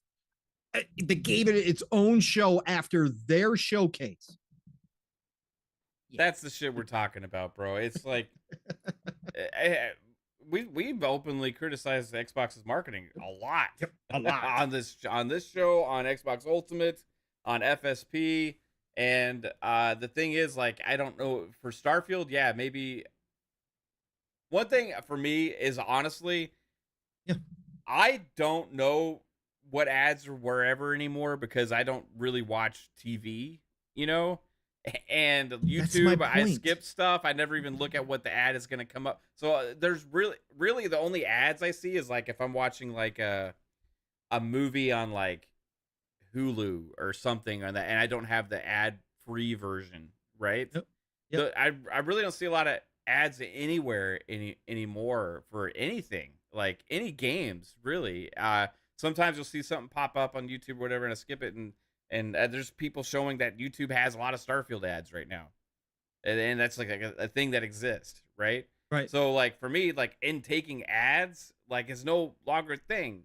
Like I really don't see them anymore. And when I watch sporting events and stuff like that, I usually watch it taped, and I fast forward through that to the ads and stuff. So I personally don't Right. even know what advertising is out there for any game, really. But I see the attention that games have on social media, and I Yep. see that the games that have attention on storefronts and all these kind of things. Yes. And constantly, it seems like every week, one way or another, Starfield pops up in the trending list, Correct. right? And it seems like it's one of the most talked about games in gaming this year, and has been for a couple years now. People know about it, and they know it's coming out in September 6th, and there's not Yeah. really like I Yeah. I don't really understand the whole concern over that, right? It's like they need to tell people about Starfield because we all don't fucking know about Starfield. It's coming, like it's huge. Like we And just pointed out, it's like it's not even out yet, and it's one of the most bought games on Steam. Like this is gonna be massive. it's and it's so you so know, weird, man. Jago6 says, I thought the gamers hated ads, but now certain people want ads. You Yeah. can't make this shit up. Absolutely. They gave you nearly 45 minutes of gameplay, pure gameplay. They put it out there for everybody to dissect. That wasn't the final build. They said they were still polishing it. They put out 40, almost a pure 45 minutes of gameplay and let everybody and their mother and brother dissect it.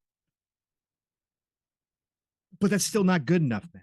It's still not good enough. Before it was, you guys don't know what Starfield is. You have no idea. You can't hype or cap for a game that you have no idea what it's about. And then they slowly but surely show us more and more Starfield, give us 45 minutes of every kind of scenario that you could possibly imagine in Starfield. Still not good enough. Now it's, where are the ads? Why aren't we seeing it on buses, Mav? We need Starfield ads on buses to legitimize Starfield as a quality AAA big home run game. Please tell me somebody hasn't actually said What? that. Yes, Mav. There's Fucking somebody who put kidding up me? a Final Fantasy 16 bus and said, we don't see Starfield on buses. Yes, Mav. Yes.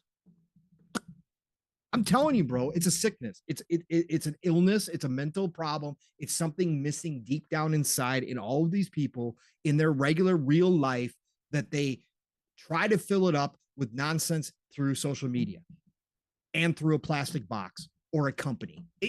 I don't know how else to explain it, because no, you would think that real people could never honestly believe that's a good take. Like that they're proving something. Because Starfield's not on a bus, it's not legitimate. Okay. Again, the game comes out good, as other people are saying in the chat. That's all that matters at the end of the day. And Shanti, I see you. Again, personally, you have to reserve your hype levels for games depending on how you react to things if they don't live up to or meet those expectations, right? We've always said that. Mav and I succumb to hype because personally, we take personal responsibility for our own disappointment, and we don't take it out on the devs, the games, the publishers. If we see something that we don't like, we will criticize what we need to criticize, but just because it didn't meet our expectations doesn't mean, oh God, the world's ending. Oh my God, it's the worst thing ever. I'd rather continue to be more hyped like a little kid for things than I would to reserve myself. But if you aren't like that and you look at Redfall and you say, you know what, I'm going to rein in my expectations for Starfield, that's totally cool. I don't have a problem with that. Yeah, everybody's I just have different with that. everybody's different. I just have the utmost faith in Todd Howard and Bethesda because he's never let me down. People out there obviously produce long-ranging videos about Todd's lies or the things that he said that haven't come to pass. There's people out there who say that every single Bethesda game that's ever been put out is a buggy mess and they can't stand them. If that's their honest opinion, so be it. That's fine. I don't have a problem with people that judge them that way. There was people who played Cyberpunk that said it was the worst game ever made, even though they were playing they had a decent experience, but because of all the bugs, they had a terrible experience. I'm not going to take that away from people. I'm more forgiving. Things like that don't bother me. There has not been a Todd Howard Bethesda game that the bugs have been so egregious, in my opinion, that it's affected my opinion of the game. I've enjoyed the games despite any problems that they've had. But that's just me personally. I don't expect everybody else to be that way. But that's where my faith in Todd Howard and Bethesda is different than a lot of people's, because I just look at their games and go, they made some of the greatest games of all time for me. So I expect nothing less out of Starfield. If it doesn't meet that expectation, whatever it is that didn't do it for me, I will be here and talking about it. But I'm not going to go up. Bethesda's done. It's trash. Todd, Elder Scrolls 6. Fuck that. I'm not playing that game. It's going to be done. It's going to be trash. No, I won't be like that. Yeah. But there are some people who are like that. That's okay. Again, if that's their honest opinion, if they're not doing it for clicks, if they're not out here showboating it for attention, so be it. That's fine. There's plenty of games that people love that I can't stand. I'll never touch a Zelda game. Okay. Right? That people will say you're crazy. Well, then so be it. Then I'm crazy, but it's just I have no interest in that game whatsoever. So I'm not going to blame people for that. And Sean, if you are one of those people that needs to rein it in, totally understand, man. Yeah. I totally get it, and it's fair. It's not a problem. What I don't like is when people tell us not to be excited. Yep. That's if somebody else isn't excited, that's fine. Don't tell me not to be excited, right? No. Like, I can be excited how I want to be. I hate the fun police, right? Like, fun police can fuck off. Right. Jasper has a question. He says they have a hole that needs to be filled, and a Starfield bus can fill it. It's a gaping hole, bro. Gaping. Yes. Yeah. Yes. Obviously, that's the case, Jasper. Yeah. Obvious. Yeah. No, we're hyped for Starfield. We have been since day one. That hasn't changed. And at least, in fact, it actually increased after that direct. That direct blew me away. You guys already know. Come September 1st, that's all I'm playing. So Baldurs Gate 3, even if it's on my game of the year, even if I'm 40, 50 hours deep into Baldur's Gate 3, it's getting dropped. Yeah. And then I'm not touching Diablo either. It will be Starfield nonstop. So we will see how long that goes for. It might be for the rest of the year. Yeah. We will see. Starfield is everything I've been wanting and more in a video game from everything they've showed me. And again, I'm a Todd believer, so I will be there day one. I'll be playing the hell out of it.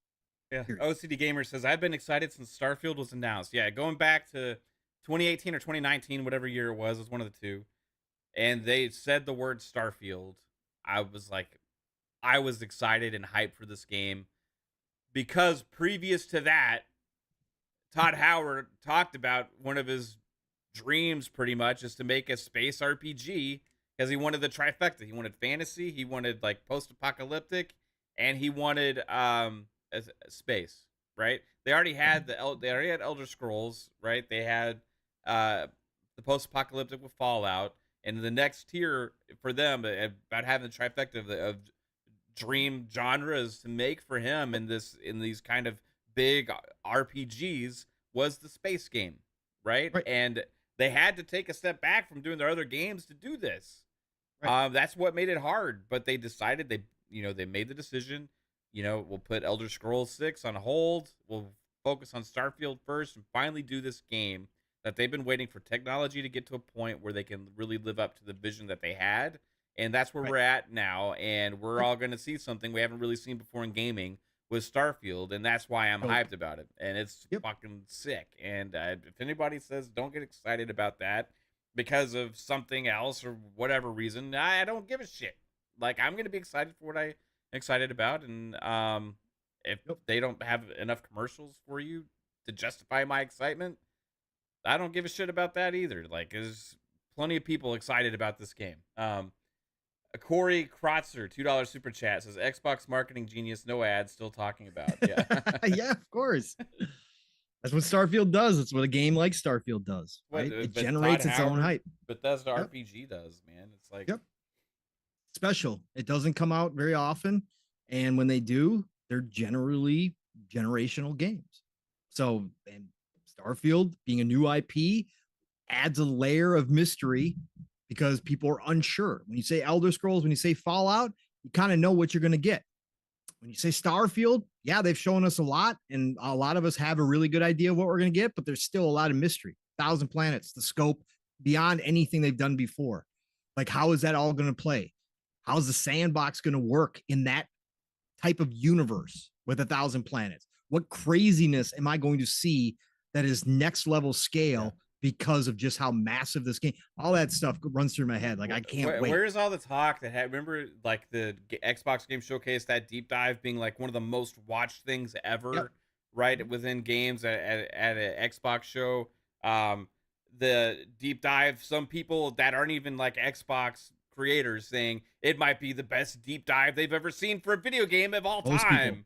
Most people did. Yeah. And you're going from that, and if you really want to rewind back time, like before people remembered who Todd Howard was and who Bethesda was and what Starfield, and found out what Starfield was, there was a conversation. Why is anybody even excited for this Starfield game? Nobody knows what it is. And there was so much conversation.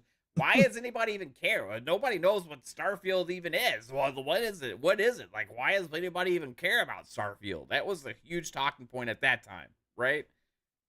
They can't say that anymore because that deep dive, that Xbox showcase, laid down the fucking gauntlet, and everybody's like, oh my God, this is one of the potentially like biggest, most ambitious games of all time. And that's not from Xbox channel saying that. That's from people like Kind of Funny and other like bigger like creator groups and stuff, like saying like, yeah, this is pretty fucking crazy ambitious. Maybe the best deep dive we've ever seen, going over everything. And holy shit, Starfield is way more epic than we ever could have imagined. The difference is me and Pong always knew that this was going to be what kind of game that this was, because we have been following it for years, right?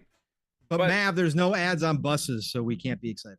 Yeah, so you go from like the biggest, best deep dive showcase potentially ever, and like one of the most like ambitious games of all time, to now like, where's the ad on the side of the bus? I don't understand. What is Xbox doing here? How are they going to how are they going to get the name out there if they don't have buses driving in cities? Once again, showing why Sony's better, man. They got ads on buses, bro. Yeah. I mean, Final Fantasy 16 did it. I mean, it was, look, they sold millions because of those fucking buses. How is Starfield even going to sell unless they get a deal with Greyhound? God. You gotta love it. You can't make this shit up. No, you can't. You can't make this shit up. You simply can't. Jigga J dropping in here says, I just got here. Who said something bad about Starfield? I'll beat your ass. Jigga, I know you're on Twitter. I know you see the nonsense this week, man. My God, it's been crazy out here. Let's see. Need them buses, says OCD Gamer. Oh man, love you, chat. You guys have been amazing already tonight. Nearly over 175 of you sitting here watching me and Mav tell people to shut the fuck up about Starfield. So thank you all. Appreciate you. I'm glad you guys enjoyed the rants. Mav and I had a lot to say on the topic. And we're gonna be excited. We're gonna be talking about Starfield for a long time to come. So buckle up. 28 days from now, it starts. Fun Speculation Network is going to be full of Starfield talk.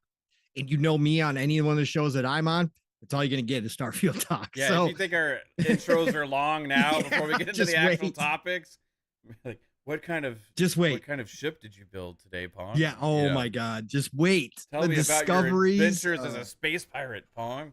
And they're all going to be random. How much booty did you get in space? Ooh. Supposedly that's not enough either, because there's only 4 different people you can romance. So that sucks too. That man's horrible. Why even exist? I mean, I know. Well, you know what, Mav? Let's talk about the biggest PlayStation 5 exclusive of the year, according to the community members. And no, it's not Spider-Man 2. I mean, again, they picked up Baldurs Gate 3 and ran with it here, Mav, that this is like the game that they've all been waiting for years. Like Baldur's Gate 3 is going to crush Starfield. Yeah. But let's talk about Baldur's Gate 3, because you and I are going to be jumping into this. I'll be playing it tonight. I think, Mav, you'll probably be playing it tonight. I'm going to be playing it all day tomorrow. I'm going to have a lot more to say about it on Xbox Ultimate tomorrow night. More to talk about it on Saturday morning on Living Split Screen. My download is complete, so I'm ready to rock and roll right as soon as the show ends. But Baldur's Gate 3 is taking the PC world by storm. Obviously, as everybody knows, it launched officially on PC today. It will launch on PlayStation 5 on September 6th. We got a little bit more update this week, which caused people to believe that we might not see it on Xbox until potentially 2024, because the developer came out and talked a little bit more about the Xbox Series S and really, well, we'll get in that article after we kind of talk about Baldur's Gate 3 here for a little bit. So Baldur's Gate 3, as we kind of open the show with climbing numbers all day long, as more and more people got off work, as more and more people downloaded the game on PC, surpassed 400,000 concurrent players at one time. When it was at like 100 and some thousand concurrent players, there was 400,000 people watching it at one point over streams. These numbers are unheard of for a CRPG turn-based style game. This is classic D&D. For anybody who still does not understand what Baldur's Gate 3 is, this is based upon D&D, Dungeons and Dragons. This has dice rolls in it. This is turn-based combat. The regular game itself, as you're walking around the world, is action. It's not grid-based, but as soon as you get into a combat situation, it turns to grid-based. This is not the typical game map that we see with this type of popularity. Again, it's only second to Harry Potter. Harry Potter, an RPG, but an action RPG, obviously based upon one of the world's biggest IP. That peaked at over 800,000. But this year, this is number 2, Baldur's Gate 3. Larian Studios went from a small 40-person plus team to over 400 people to make this game. This has been in preview, as Mav started talking about in the beginning of the show, for nearly over 3 years, over 1,000 days. It's been in preview. The community helped build this game, but Larian themselves took a gigantic risk. This is a CRPG with a AAA budget. We've had people such as Josh Sawyer from Obsidian come out and say, don't expect this big of CRPGs from any other studios. This is an outsider game. This is an anomaly within this genre, because as Mav and I have pointed out time and time again, and Mav, I know you had a tweet about this, talking about whether or not this is niche anymore, if you can say that. I know you said bullshit because of the numbers it's posting. And to your point, this is proving that if you put the time and effort and money and resources and dev quality talent behind a game like this, that you potentially could have a home run AAA, even in this, what we normally think of as a niche kind of space now. It used to be gigantic, right? CRPGs used to be big back in the day. So Mav, when you see these numbers, when you're kind of hearing about this stuff, I know you kind of talked about a little bit in the beginning, but you as a big fan, me as a giant fan as well. So two guys who played a lot of CRPGs in our day, who have preached the good word about CRPGs, who still, yes, we like our action, RPGs as well. Obviously, we love Diablo, we love our Starfields, we love our Skyrims, we love the action RPGs.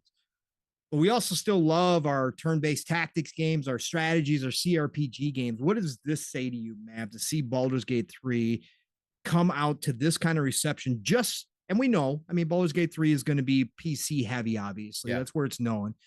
But man, oh man, 400,000 plus concurrent players on day one. It's not even a weekend, bro.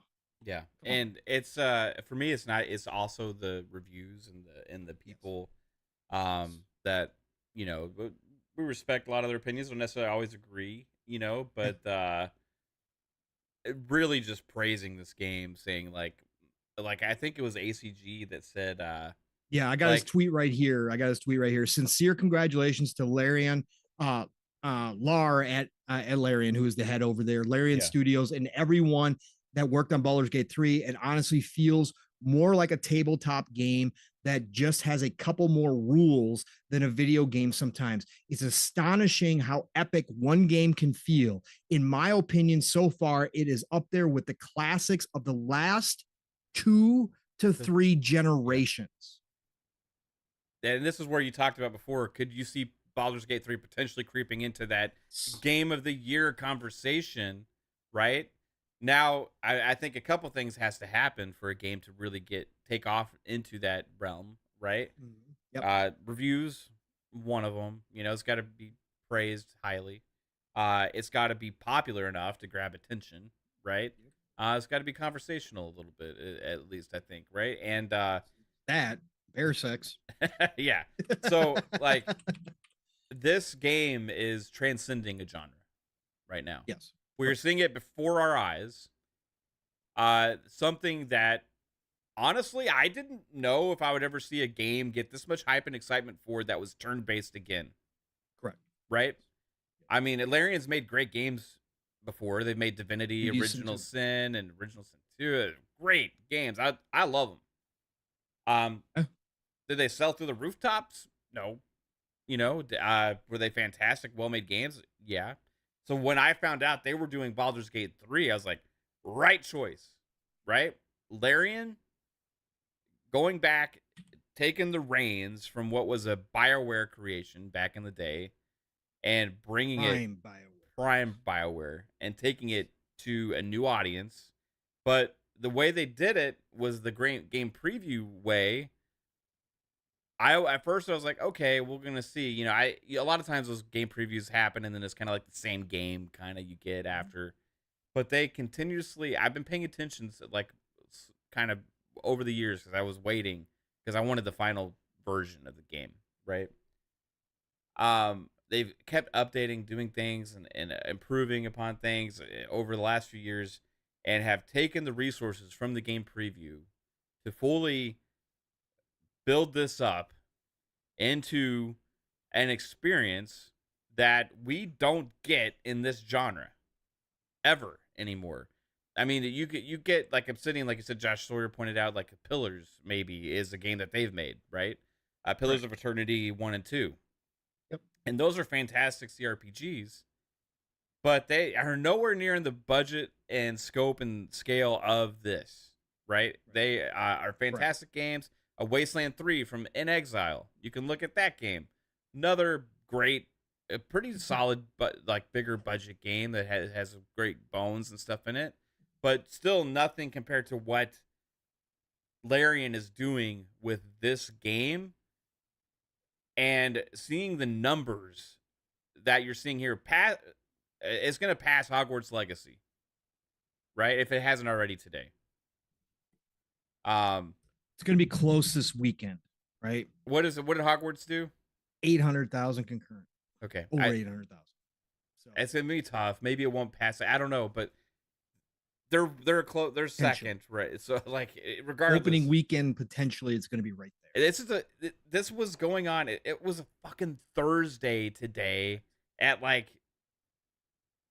3 o'clock, 2 o'clock, and some of these numbers are being put out there like in the hundreds Yep. of thousands. That's crazy. Yeah, it's a Yep. brand new game, especially for a game that's been sort of available for a long time, right? So now all of a sudden you have. I saw the last numbers that were sent in a DM earlier. It was like 400 something thousand concurrent players on Steam. I do think it would have been better if they could have had a console PC release as at the Oh, same time, because yeah. I think it would have been better for the console versions, right? Yep. However, this genre has been a PC forward genre for it's pretty much its entirety of its existence. So if there's a kind of game that does it, is this kind of game sometimes misses the boat at launch on console. Right. But dude, seeing Right. this gives me Right hope. now, Mav, the peak is at 471. Wow. So it's still climbing. Okay, So it's almost hit 500,000 on the first day. that's insane. On weekend. Yeah. We're seeing something that doesn't happen very often. A genre transcend beyond what was thought possible. Really, I Elden think Ring. for this is like Elden Ring moment, right? Kind of In a lot for of ways. I mean, this is only on one platform too right now. Correct. So, I mean, once this gets to PlayStations and then later Xboxes, we're gonna see. Maybe it does even does big numbers there too. But for me, what this does is it gives me hope that publishers are paying attention and they see this. If a game like Baldur's Gate 3, if a game that is a turn-based tactics RPG kind of with a grand scale and scope can do this and transcend, it goes to our conversations we have a lot of times about the most important things. You make a good game, a great game. You put your all into it, put your resources. Don't worry about this market size is only this, right? So we're only expecting this much. You like fight. We talk about it with fighting games. We talk about it with racing games. Everybody has this like everything's capped in these markets. You know, it's not going to really do anything. We're seeing an example here of a game going well above what they thought possible, right? Correct. So you put everything into it. You treat a game like a fucking game. You let the passion from the developers Yep. take the reins and create a vision that they've dreamed of making. It may take years to make. You put it out, you're going to have some misses, right? But you're going to have a lot of hits. Instead of this tinkering behind the scenes, playing monetization schemes, trying to come up with the next way to fuck players over and with your favorite brands, right? You make something that's truly special or great or it draws interest from people. It becomes all of a sudden a trend. People start talking about it. People get hyped about it, all this stuff. And you can fucking sell games, man.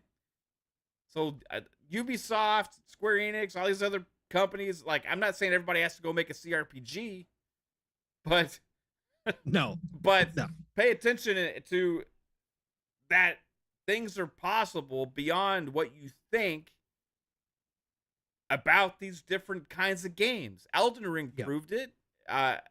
This game is proving it. And also to this genre as well, for these games that are made in this genre that are get allocated tiny budgets, right? Well, we'll do this, but you're only getting this much because you know the expectations and all that kind, right? If you go all in on this, there's an audience. This is proving it. There is still an audience for turn-based games. There's enough hype and excitement around this. This is a full-price game. People are playing. It's doing massive numbers. This is not a casual game. No. This is as hardcore of a gamer's Yes. game as you can get. Yes. And there is a massive audience for that. And it's amazing to see. I love it. So if whoever makes the next CRPG, like if it's EA with for example, Dragon Age. Correct. Right? Dragon Age was one of kind of the holdovers with that. That was a bigger budget CRPG style game that's made for consoles. It's been slowly changed. But they've been slowly making it more of an action game, right? So Inquisition was the last one. I still loved Inquisition, right? But it's been more of an action game than Dragon Age and Dragon Age 2, right? But EA, like pay attention. Like you can fucking make a massive, huge CRPG with Dragon Age or whatever, and it can do numbers. You don't have to mold everything into fitting everything into this. Well, we got to make it more mass appeal for the casuals, right? That's not necessarily how you're going to get the most players. Sometimes you get the most players by making the best experience for the players that care about it. And guess what? They spread the word that it's fucking awesome, right? And that's Correct. what's happening with Baldur's Gate 3 is you have people talking about, hey, this shit's awesome, right? We don't see games like this ever. And everybody that has been interested in this genre is going out and picking it up because they're like, oh, wow, this is like done. This is huge. This is awesome. And now, guess what? You might have more fans of the genre. So it compounds upon itself. Like, I'm super happy about it, Pong. I love to see the reaction. Even if there's some people that bought it, maybe are going to buy it, that just because their console wars stupid shit or whatever. I'm happy about that too. I'm glad that they're trying the game and maybe they'll love it, right? So big thing here, man, for me is Number one, the power of older IP. Baldur's Gate 2 launched 23 years ago. Yeah. 20 we haven't like had a continuous Baldur's Gate run, right? Not even like a Diablo run where we've gotten a Diablo once every decade. Baldur's Gate took 2 decades off, folks. And we know for a fact that companies nowadays are very reluctant to go back to older IP because they don't think that the nostalgia holds up, or that they don't think that the fan base with that nostalgia is great enough to drive sales numbers. This proves that if you give a talented team an old IP, and again, let me reiterate, Larian created Divinity Original Sin 2 with about 40 devs. To pull off Baldur's Gate 3, they went up to over 400 devs. It was a growth that they themselves did not want to do because of the risk involved in doing that. But they took an old IP that 2 generations of people, gamers, probably have no idea what it is outside of maybe the name. They've heard the name because D&D's popularity has come back. They went back to this old IP, reinvented it for 2020, 2023, and have come out doing massive numbers in a genre, again, as Mav and I have pointed out, to up to this point has been kind of like, oh, well, that's cute. It's a PC RPG. It's a CRPG. Yeah, that's great. We don't do turn-based anymore. We're all about action now. You can see that this proves that that's not true. That you can take an older IP that has been shelved for a very long time, you give it to a talented team, and you can turn it into something big. This is exactly what should have happened with Knights of the Old Republic, right? This is exactly what should have happened. That IP should have been given to a proper team that was going to do right by Knights of the Old Republic, and you would have had this type of success potentially for it if it came out proper. This is why I say don't ignore old IP all the time. I'm so happy for Larian, Matt, because Divinity Original Sin 2, there's no official numbers out there, but you know, they sold, I think, 1 million copies after a few months after launch of Divinity Original Sin 2. I'm sure it's probably sitting, I would imagine at this point, somewhere around the 2-3 million range, I would probably say. That was a game that got 90 plus across the board, except for Polygon gave it a 7 out of 10. Shout out to Polygon for being great again. Larian Studios deserves this success because this is going to wait. They've already said they're going back. They're going to take a break, a much deserved break after this dev cycle that they've done with Baldur's Gate 3. But they're going to take a break and they're going to go back to Divinity Original Sin.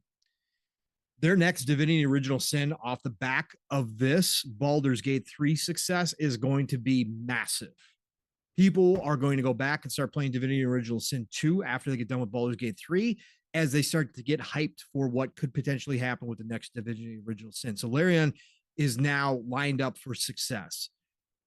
I'm so happy for this team. I'm so happy that they went out on a limb with this IP, took a chance, built it through the community, had the community heavily involved through the preview process, and did things the right way. And here they are today, launching with one of the biggest launches of the entire year on PC. Congratulations, Larian. This means the world to me, Mav, as an RPG lover, because again, we've heard, and rightfully so, there's plenty of people out there who don't have time to put into these style games. And I get you guys. I never have called for every game to be massive. I've never called for every game to be hundreds of hours. Just because I enjoy these style games doesn't mean you have to enjoy them.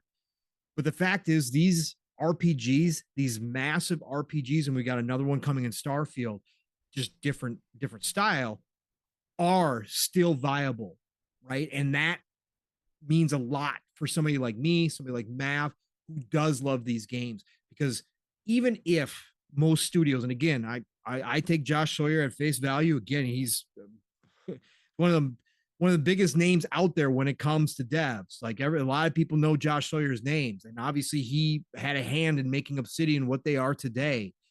And he has underneath his belt, right, he's got his own CRPGs, right? And for him to come out and say, hey, everybody, calm down. Yeah. We're not going to see AAA CRPGs making a comeback or exploding on the scene. This isn't going to happen. I trust him. But what it does mean is that maybe some publishers, maybe some studios, when they do look at the CRPGs, when they look at the turn-based stuff, can say, well, you know what? Maybe we can't go as big as Baldur's Gate 3, but we can definitely give the team more time and more resources to make a high quality CRPG, because we now have faith that that genre can support a big fan base, and that maybe people, when they see it, will come out and buy it after playing Baldur's Gate 3, even if it isn't up to that level. People still will want to jump back into an experience like that. So that gives me hope.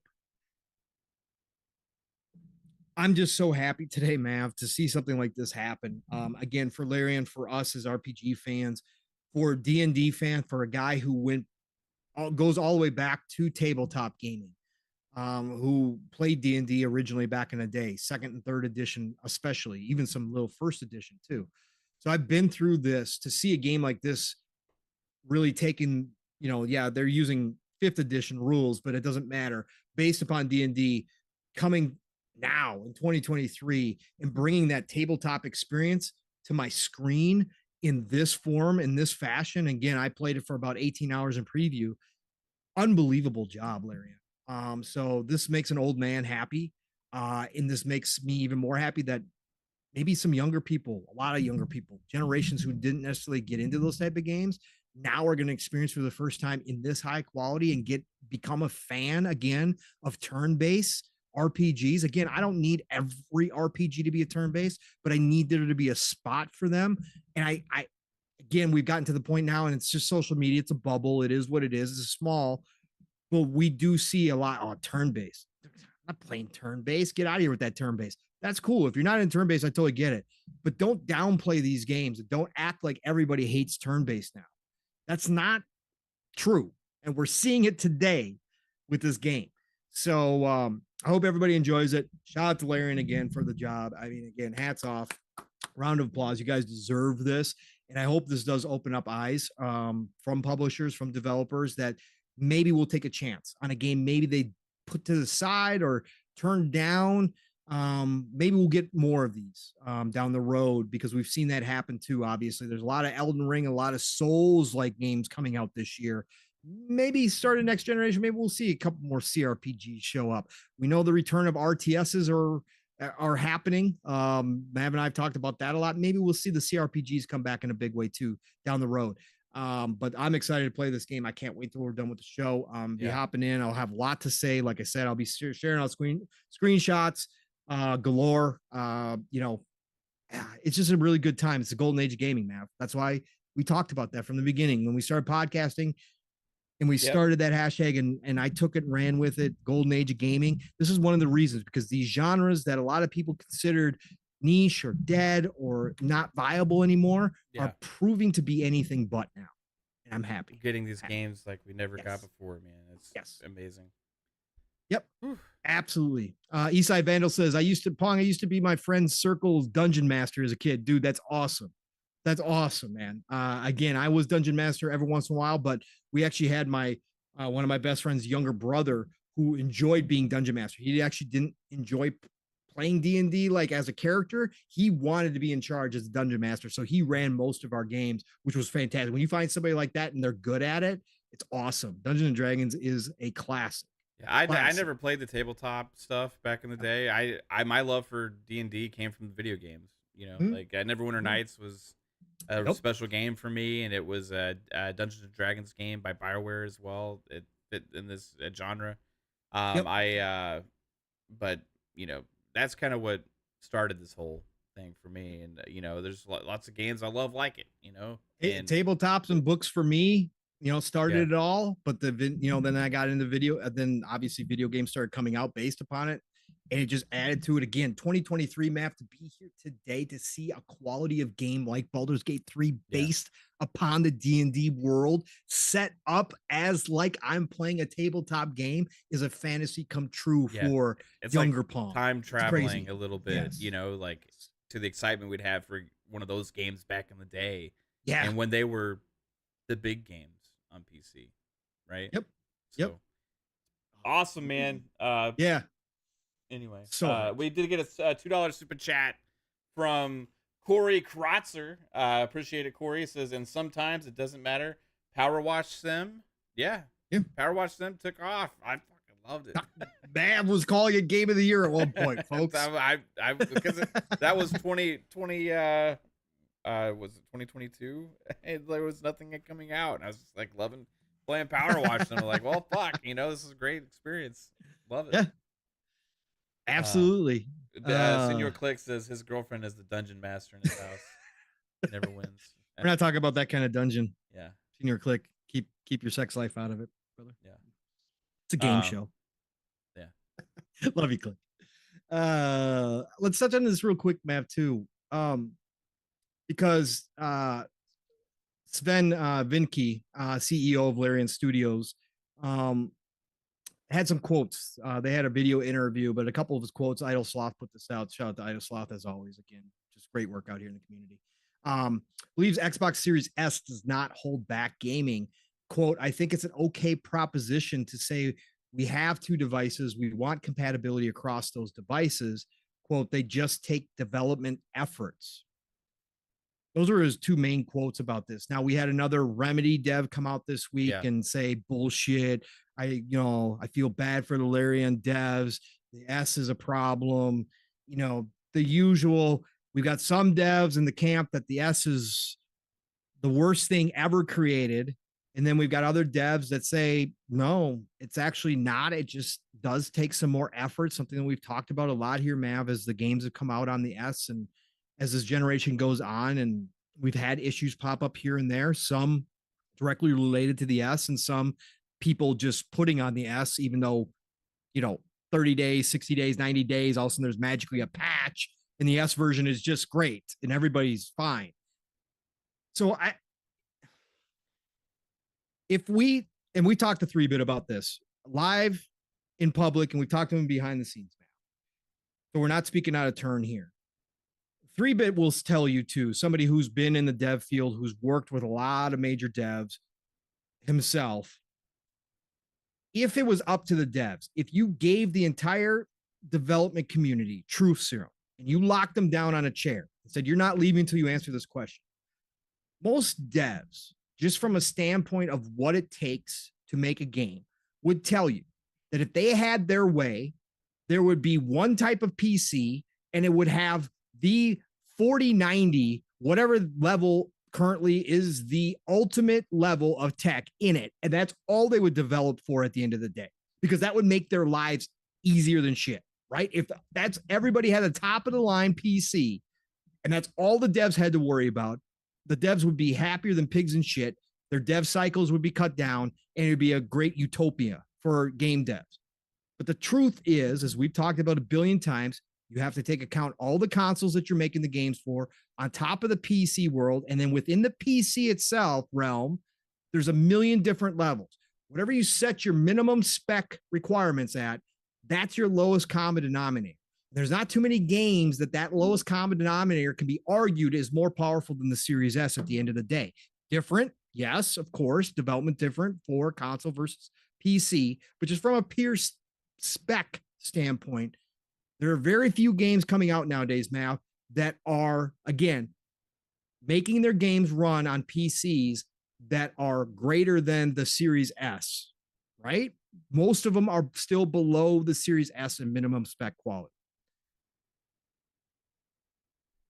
We're never going to end this cycle. This is going to be something that continues on through this generation until maybe next gen. There's been talk, maybe Xbox drops the 2 SKU, goes to a 1 SKU kind of console again, but there's still going to be games made in cross-gen that are going to have to account for Series S. Mav, the comments from Larian Studios, from Sven Vinke, from the Remedy dev, do you take either one of them with more than a grain of salt? Do you take them both as having opinions that are going to be different from dev team to dev team, from actual individual dev to individual dev, depending on their experience? What do you think about this stuff, man? That we're back to Series S is a potato. It sucks. It's holding back the industry, and it's going to be the death of this generation. That's a bit extreme. Well, I know, but I've seen people say that all Yeah, games this generation are going to suck because the Series S exists. yeah. Well, that's definitely not true. So it's interesting discourse because you once you see it from multiple devs, it adds more credibility to that. There's not necessarily an issue. It maybe that they just fucking hate developing for it because it takes too much work, Yes. right? Yes. Yep. And at that point, it's like, well, do your fucking job, and there's if you want to sell the game and the Xbox ecosystem, and you should, that's just part of what you got to do, and you should be able to. But if you're making it run on lower spec PCs, lower spec CPUs and GPUs, right? So with all of that kind of stuff, I mean, we know a lot of the times these devs talk out of their ass, or these publishers do as well. Ratchet and Clank hard drive, all that kind of stuff, right? So like capability wise, the Series S I think is more than capable of running a lot of these games that the devs say, oh, we can't do it, or we don't want to do it, or it takes too much work, or whatever. And maybe I'm wrong. Maybe it just physically can't. At that point, then I got to question, maybe priorities on decisions that are made as well with making games for console, that you make things that aren't very operable on consoles, So uh, then I have to look and say, well, I also have to uh, question Xbox's decision with requiring certain aspects of every game to have to be operable on every single machine as well. And there's a lot to this that is causing this issue. For me, the bottom line is this: what is the end result for the gamer, right? Regardless of whose fault it is. It could be the devs suck. It could be the Series S sucks. It could be whatever. It could be something sucks, right? For whatever reason, the end result to the consumer is that they don't get the fucking game, right? So at somewhere in that whole realm of bullshit, whoever's fault it is, there's an issue that is causing that to happen. Could be priorities, could be budget, could be time, could be lack of interest, could be the Series S is a piece of shit, or it could be the devs just are lazy and don't want to do their job. Who knows what it is, right? Somewhere in the middle of all that, maybe. Who knows? But the end result, as a consumer, if you don't get a fucking game on your console because of whatever thing it is, that sucks. That sucks, right? So there's a problem that needs to be fixed. And I think the only people that really know what the problem is some developers that are willing to actually speak the truth, and Microsoft and their engineers and their teams that know what's going on behind the scenes when they're having the conversations with the developers about why isn't this game coming to Xbox, right? So if Larian is the studio that is not putting the game on Xbox currently, I'm more than likely going to take their word for it than some other developer that's just feeling like chiming in with some kind of nonsense, right? So I'll take Larian's word for it. If they feel like they can do it and they're getting help and all this stuff, but regardless, because these things keep propping up from time to time, there is a point in time where Xbox needs to look at it and say, like, what do we do about this in the long term? Because these games are getting more complicated, more advanced, bigger, all these kind of things. So Yep. how do you handle that situation? And that's what I don't know, right? Yep. I've come up with a thought, but probably a lot of people would hate it, and I think potentially one day, and maybe 2 years from now, who knows when, the requirement for games to be playable on a Series S may need to be taken away. And it may only affect a handful of games, right? But if it's keeping games away from every Xbox player, regardless of whatever the reason is, then that's an issue. Or parity feature not be have to be equivalent across all devices, right? If it's like the co-op thing or split screen or whatever it is, which Yep. it's a stupid thing for honestly for Baldur's Gate 3. I get it, it's cool, right? But honestly, how many people are going to be playing split screen co-op in Baldur's Gate 3? I mean, right? I like 100% agree a with you, and tiny percentage. it's Steam Deck verified, and you're not playing that on Steam Deck. So just really, just like, does that have to be a thing? Like, Right. and is that Larian's requirement? Is that Xbox's requirement? Right. Yeah. So then you talk about, okay, It's well, Xbox. removing like some kind of requirements like that as well, because honestly, nobody gives a shit about that. Really, I mean, most people are gonna play this game by themselves, and if they do play, they're gonna play co-op online. So this whole split screen like or couch co-op aspect of it that's causing this problem. I get it, but like to keep the whole game off of an entire ecosystem because you can't figure that out on a Series S like right now is it's a problem with that somewhere, And and it just needs to be taken care of because let the me end let, result of the consumer sucks. It does. let me bring this in. This is another topic here, Mav, this week. But let me bring it in because it kind of rolls into this because we have a portion of this community who will say if you don't game dev, none of you should talk about this shit because none of you know what you're talking about, right? We've heard that plenty as we've talked and handed Yeah. criticism to game devs for certain situations that we've seen, especially this generation, right? We got a whole portion of people who believe that if you aren't a chef, you shouldn't talk about what's being cooked, right? Now, we've always argued that that's BS, that you don't necessarily have to be a professional chef to have an opinion about the food that's being served to you, that you can say that there's a problem with it. But there is a certain people who always say that if you've never made a game before, you shouldn't say anything and we should just trust these devs and what they say. Here's my problem, Mav. And again, I kind of brought it up in the beginning of a conversation about this, is that we've seen this conversation happen within the community multiple times this generation about certain games. Dying Light 2 was another big one where the devs said it was impossible. Yeah.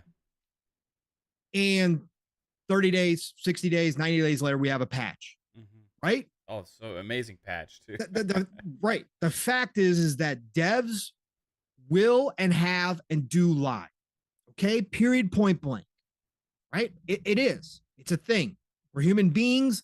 They have money. That's again, they got to sell their game. They got to push their game out the door. CD Projekt Red management lied about the status of the last gen version of Cyberpunk. That was obvious. So to sit back and say, well, you got to trust all the devs. No, you don't. Because again, they're here to sell a product to us. And we know for a fact that and I'm not saying that every single one does it, obviously. I think we all are adults here. We all understand the concept that not everything is 100%, right? We don't deal in absolutes. Only Sith lords deal in absolutes, right? But the fact is, we got another example this week. Now, we just went through the whole Ratchet and Clank thing, right? The SSD, PS5, that whole conversation just happened.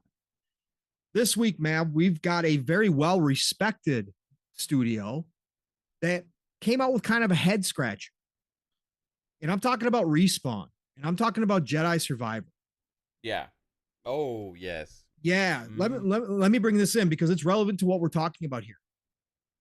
I'm going to go back to when Jedi Survivor was being launched or being prepped to be launched, right? The lead up and kind of the the marketing campaign that happens where devs go on interviews and they give a lot of information.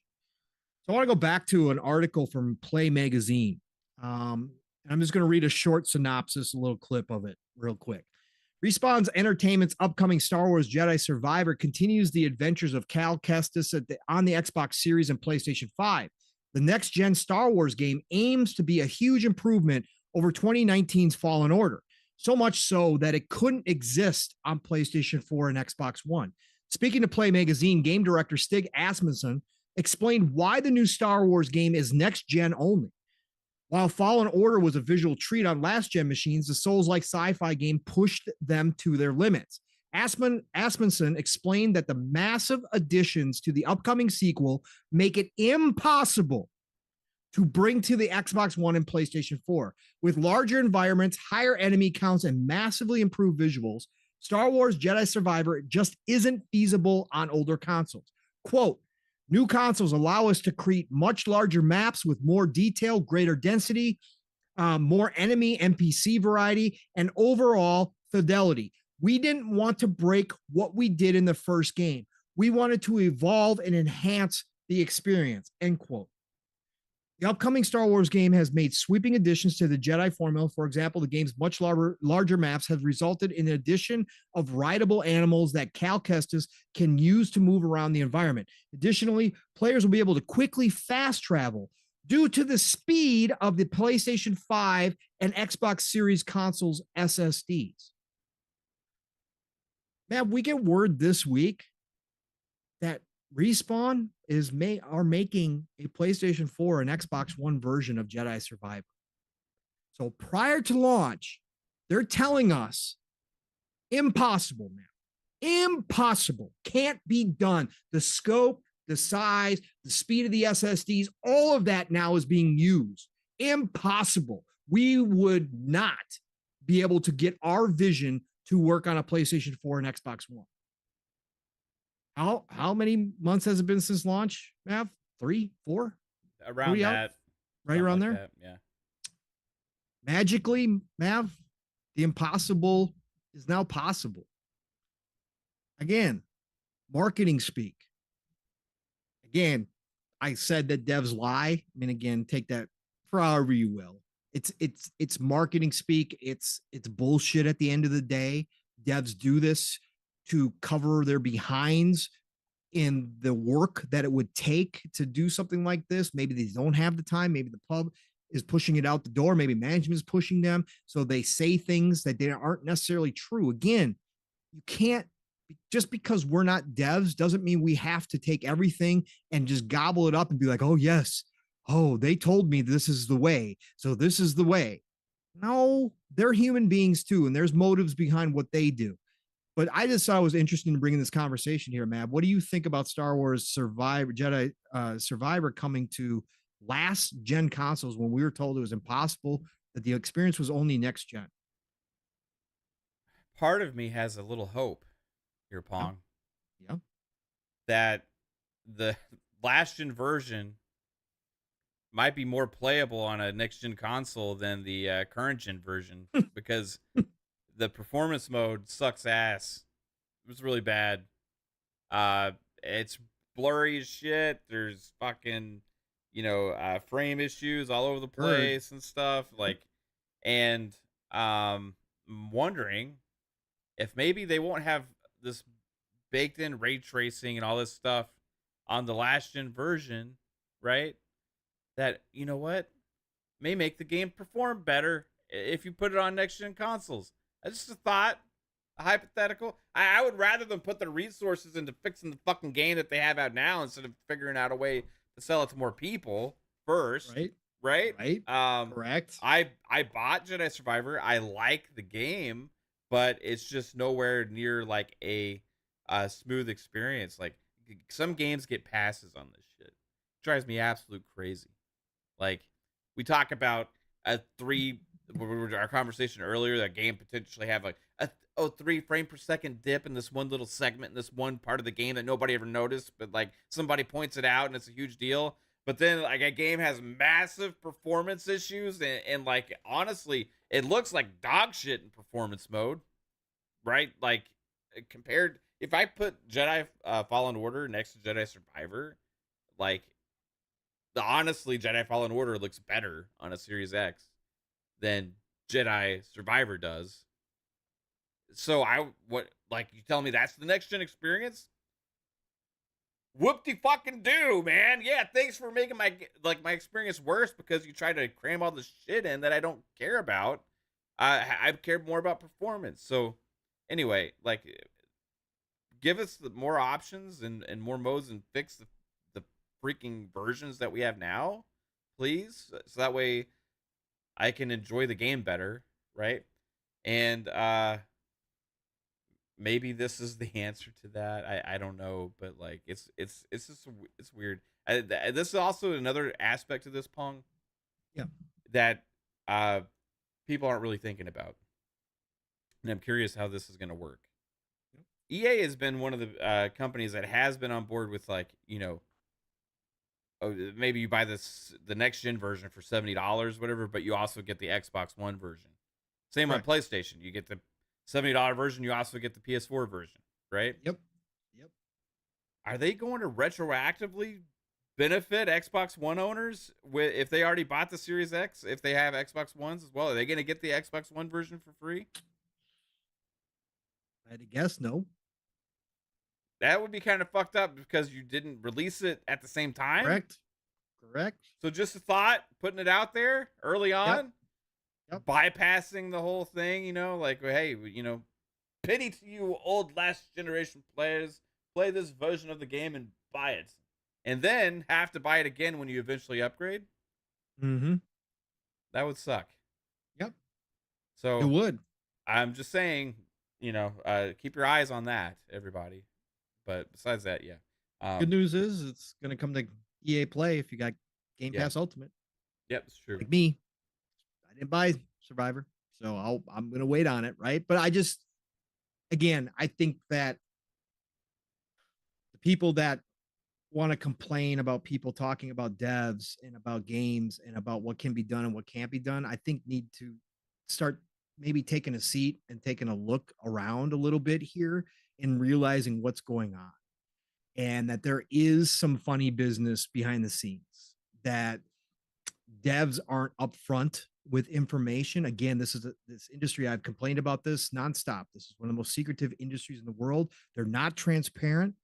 Again, you look at any form of media, entertainment, common people know how movies are made. And if you don't know how movies are made, you can go find a billion different videos, books on how movies are made. And some of the top directors and producers out there have made full breakdowns on how their movies are made, what happened behind the scenes, what's going on here, how a certain scene is shot, all of that. We don't get that with video games. There's some devs who certainly do behind the scenes and who do breakdowns, but not to the extent that we see in other entertainment industries. This industry is too secretive for its own good. So when people try to say that, well, devs are telling you, gotta believe them.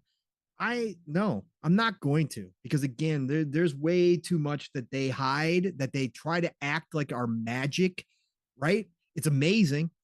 Their talent is undeniable. What they do is extremely hard work. There's no question. But the people will go, it's a miracle we even get games.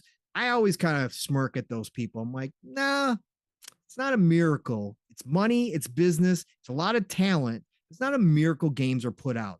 There's a lot of shortcuts taken. There's a lot of things behind the scenes that we don't get privy to that are done where they just go, oh, yeah, we created magic in a bottle here. Nah, you guys really didn't. It's just that we don't know how that magic's performed, right? It's all a grand illusion until you finally figure out the trick.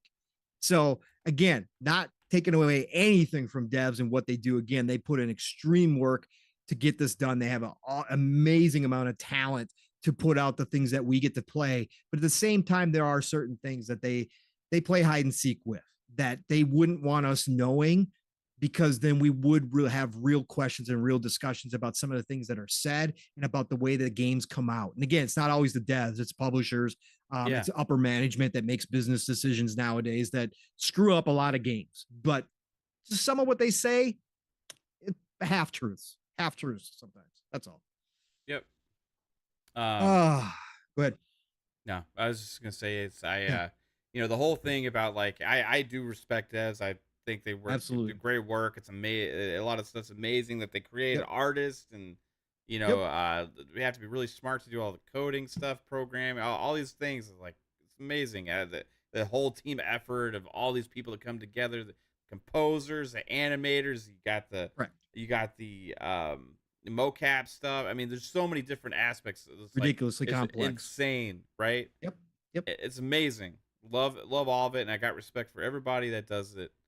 But that also doesn't put them above any other profession. Nope, it doesn't for me, right? Like, I don't look at a dev that does this amazing work as than the mechanic that fixes a complicated car and figures out how to take care of it, than the person that is the retail manager at the grocery store and has to work 60 hours a week, 70 hours a week, Yep. and doesn't get any extra money because of it. And he never gets to see his family because of it either. And he doesn't make anywhere near as much money as sometimes as some of these devs as well. And a lot of other industries across the board. Like there is no special treatment for me as a consumer Nope. They still put their pants on in the morning. for the companies that are giving us and are selling us a product. Yep. If you're asking me to invest in something and you're selling it to me as a consumer and having me buy it, Yep. right? So and you Yep. up the price this generation, it's $10 more as well. I'm gonna speak my mind if there's issues with it, or try and figure out Or have when you're questions. or have questions, or call bullshit when there's bullshit being said, right? And when there's praise, like we have done plenty on this show as well, Oh gonna yeah, give we have. lots of praise, right? And say, wow, it's amazing, great work. I love seeing this, all that kind of stuff, right? But the whole special treatment of devs, like, hey, you gotta respect the devs, right? You gotta, talk nice about the Can't ever devs. question them. Can't Can't ever. ever say anything about it. I don't live in that world, Nope. right? Nope. If somebody criticizes me about my job, right? And I'm like, you're not in my industry. You don't know shit. No, it's like, You've never put on a roof before. You can't question me. If it leaks, that's the way it's supposed to be because that's yeah, what I do. you don't know shit. I mean, it's like there's people have the ability when they're spending money on something Correct. to have issues Absolutely. with it if the Yep. results aren't living up to either what was marketed or promised or to standard, right? And Correct. it's fine to speak up Yep. as a consumer, Yep. right? So It is. Absolutely. and like I respect devs, but not above anybody else. I respect a developer as much as any one of you in the chat that has Yep. does your job that you go to or you do every day, and bring a living to your family. And it's the way the world works, right? It is. So It's like it's fantastic. just Again. is what it is. Yep. Nobody's above it. Again, journalists being one of them too, Mav, right? Yeah, Journalists being another one that we certainly criticize and that lots of people criticize, not just in gaming journalism, but across the board yeah, nowadays. Journalism seemingly has taken a turn for the worse. Well, journalists ran, and again, I won't blame the journalists on this because this was a direct quote from the head of Hasbro, right? When talking about the yeah. Transformers, right?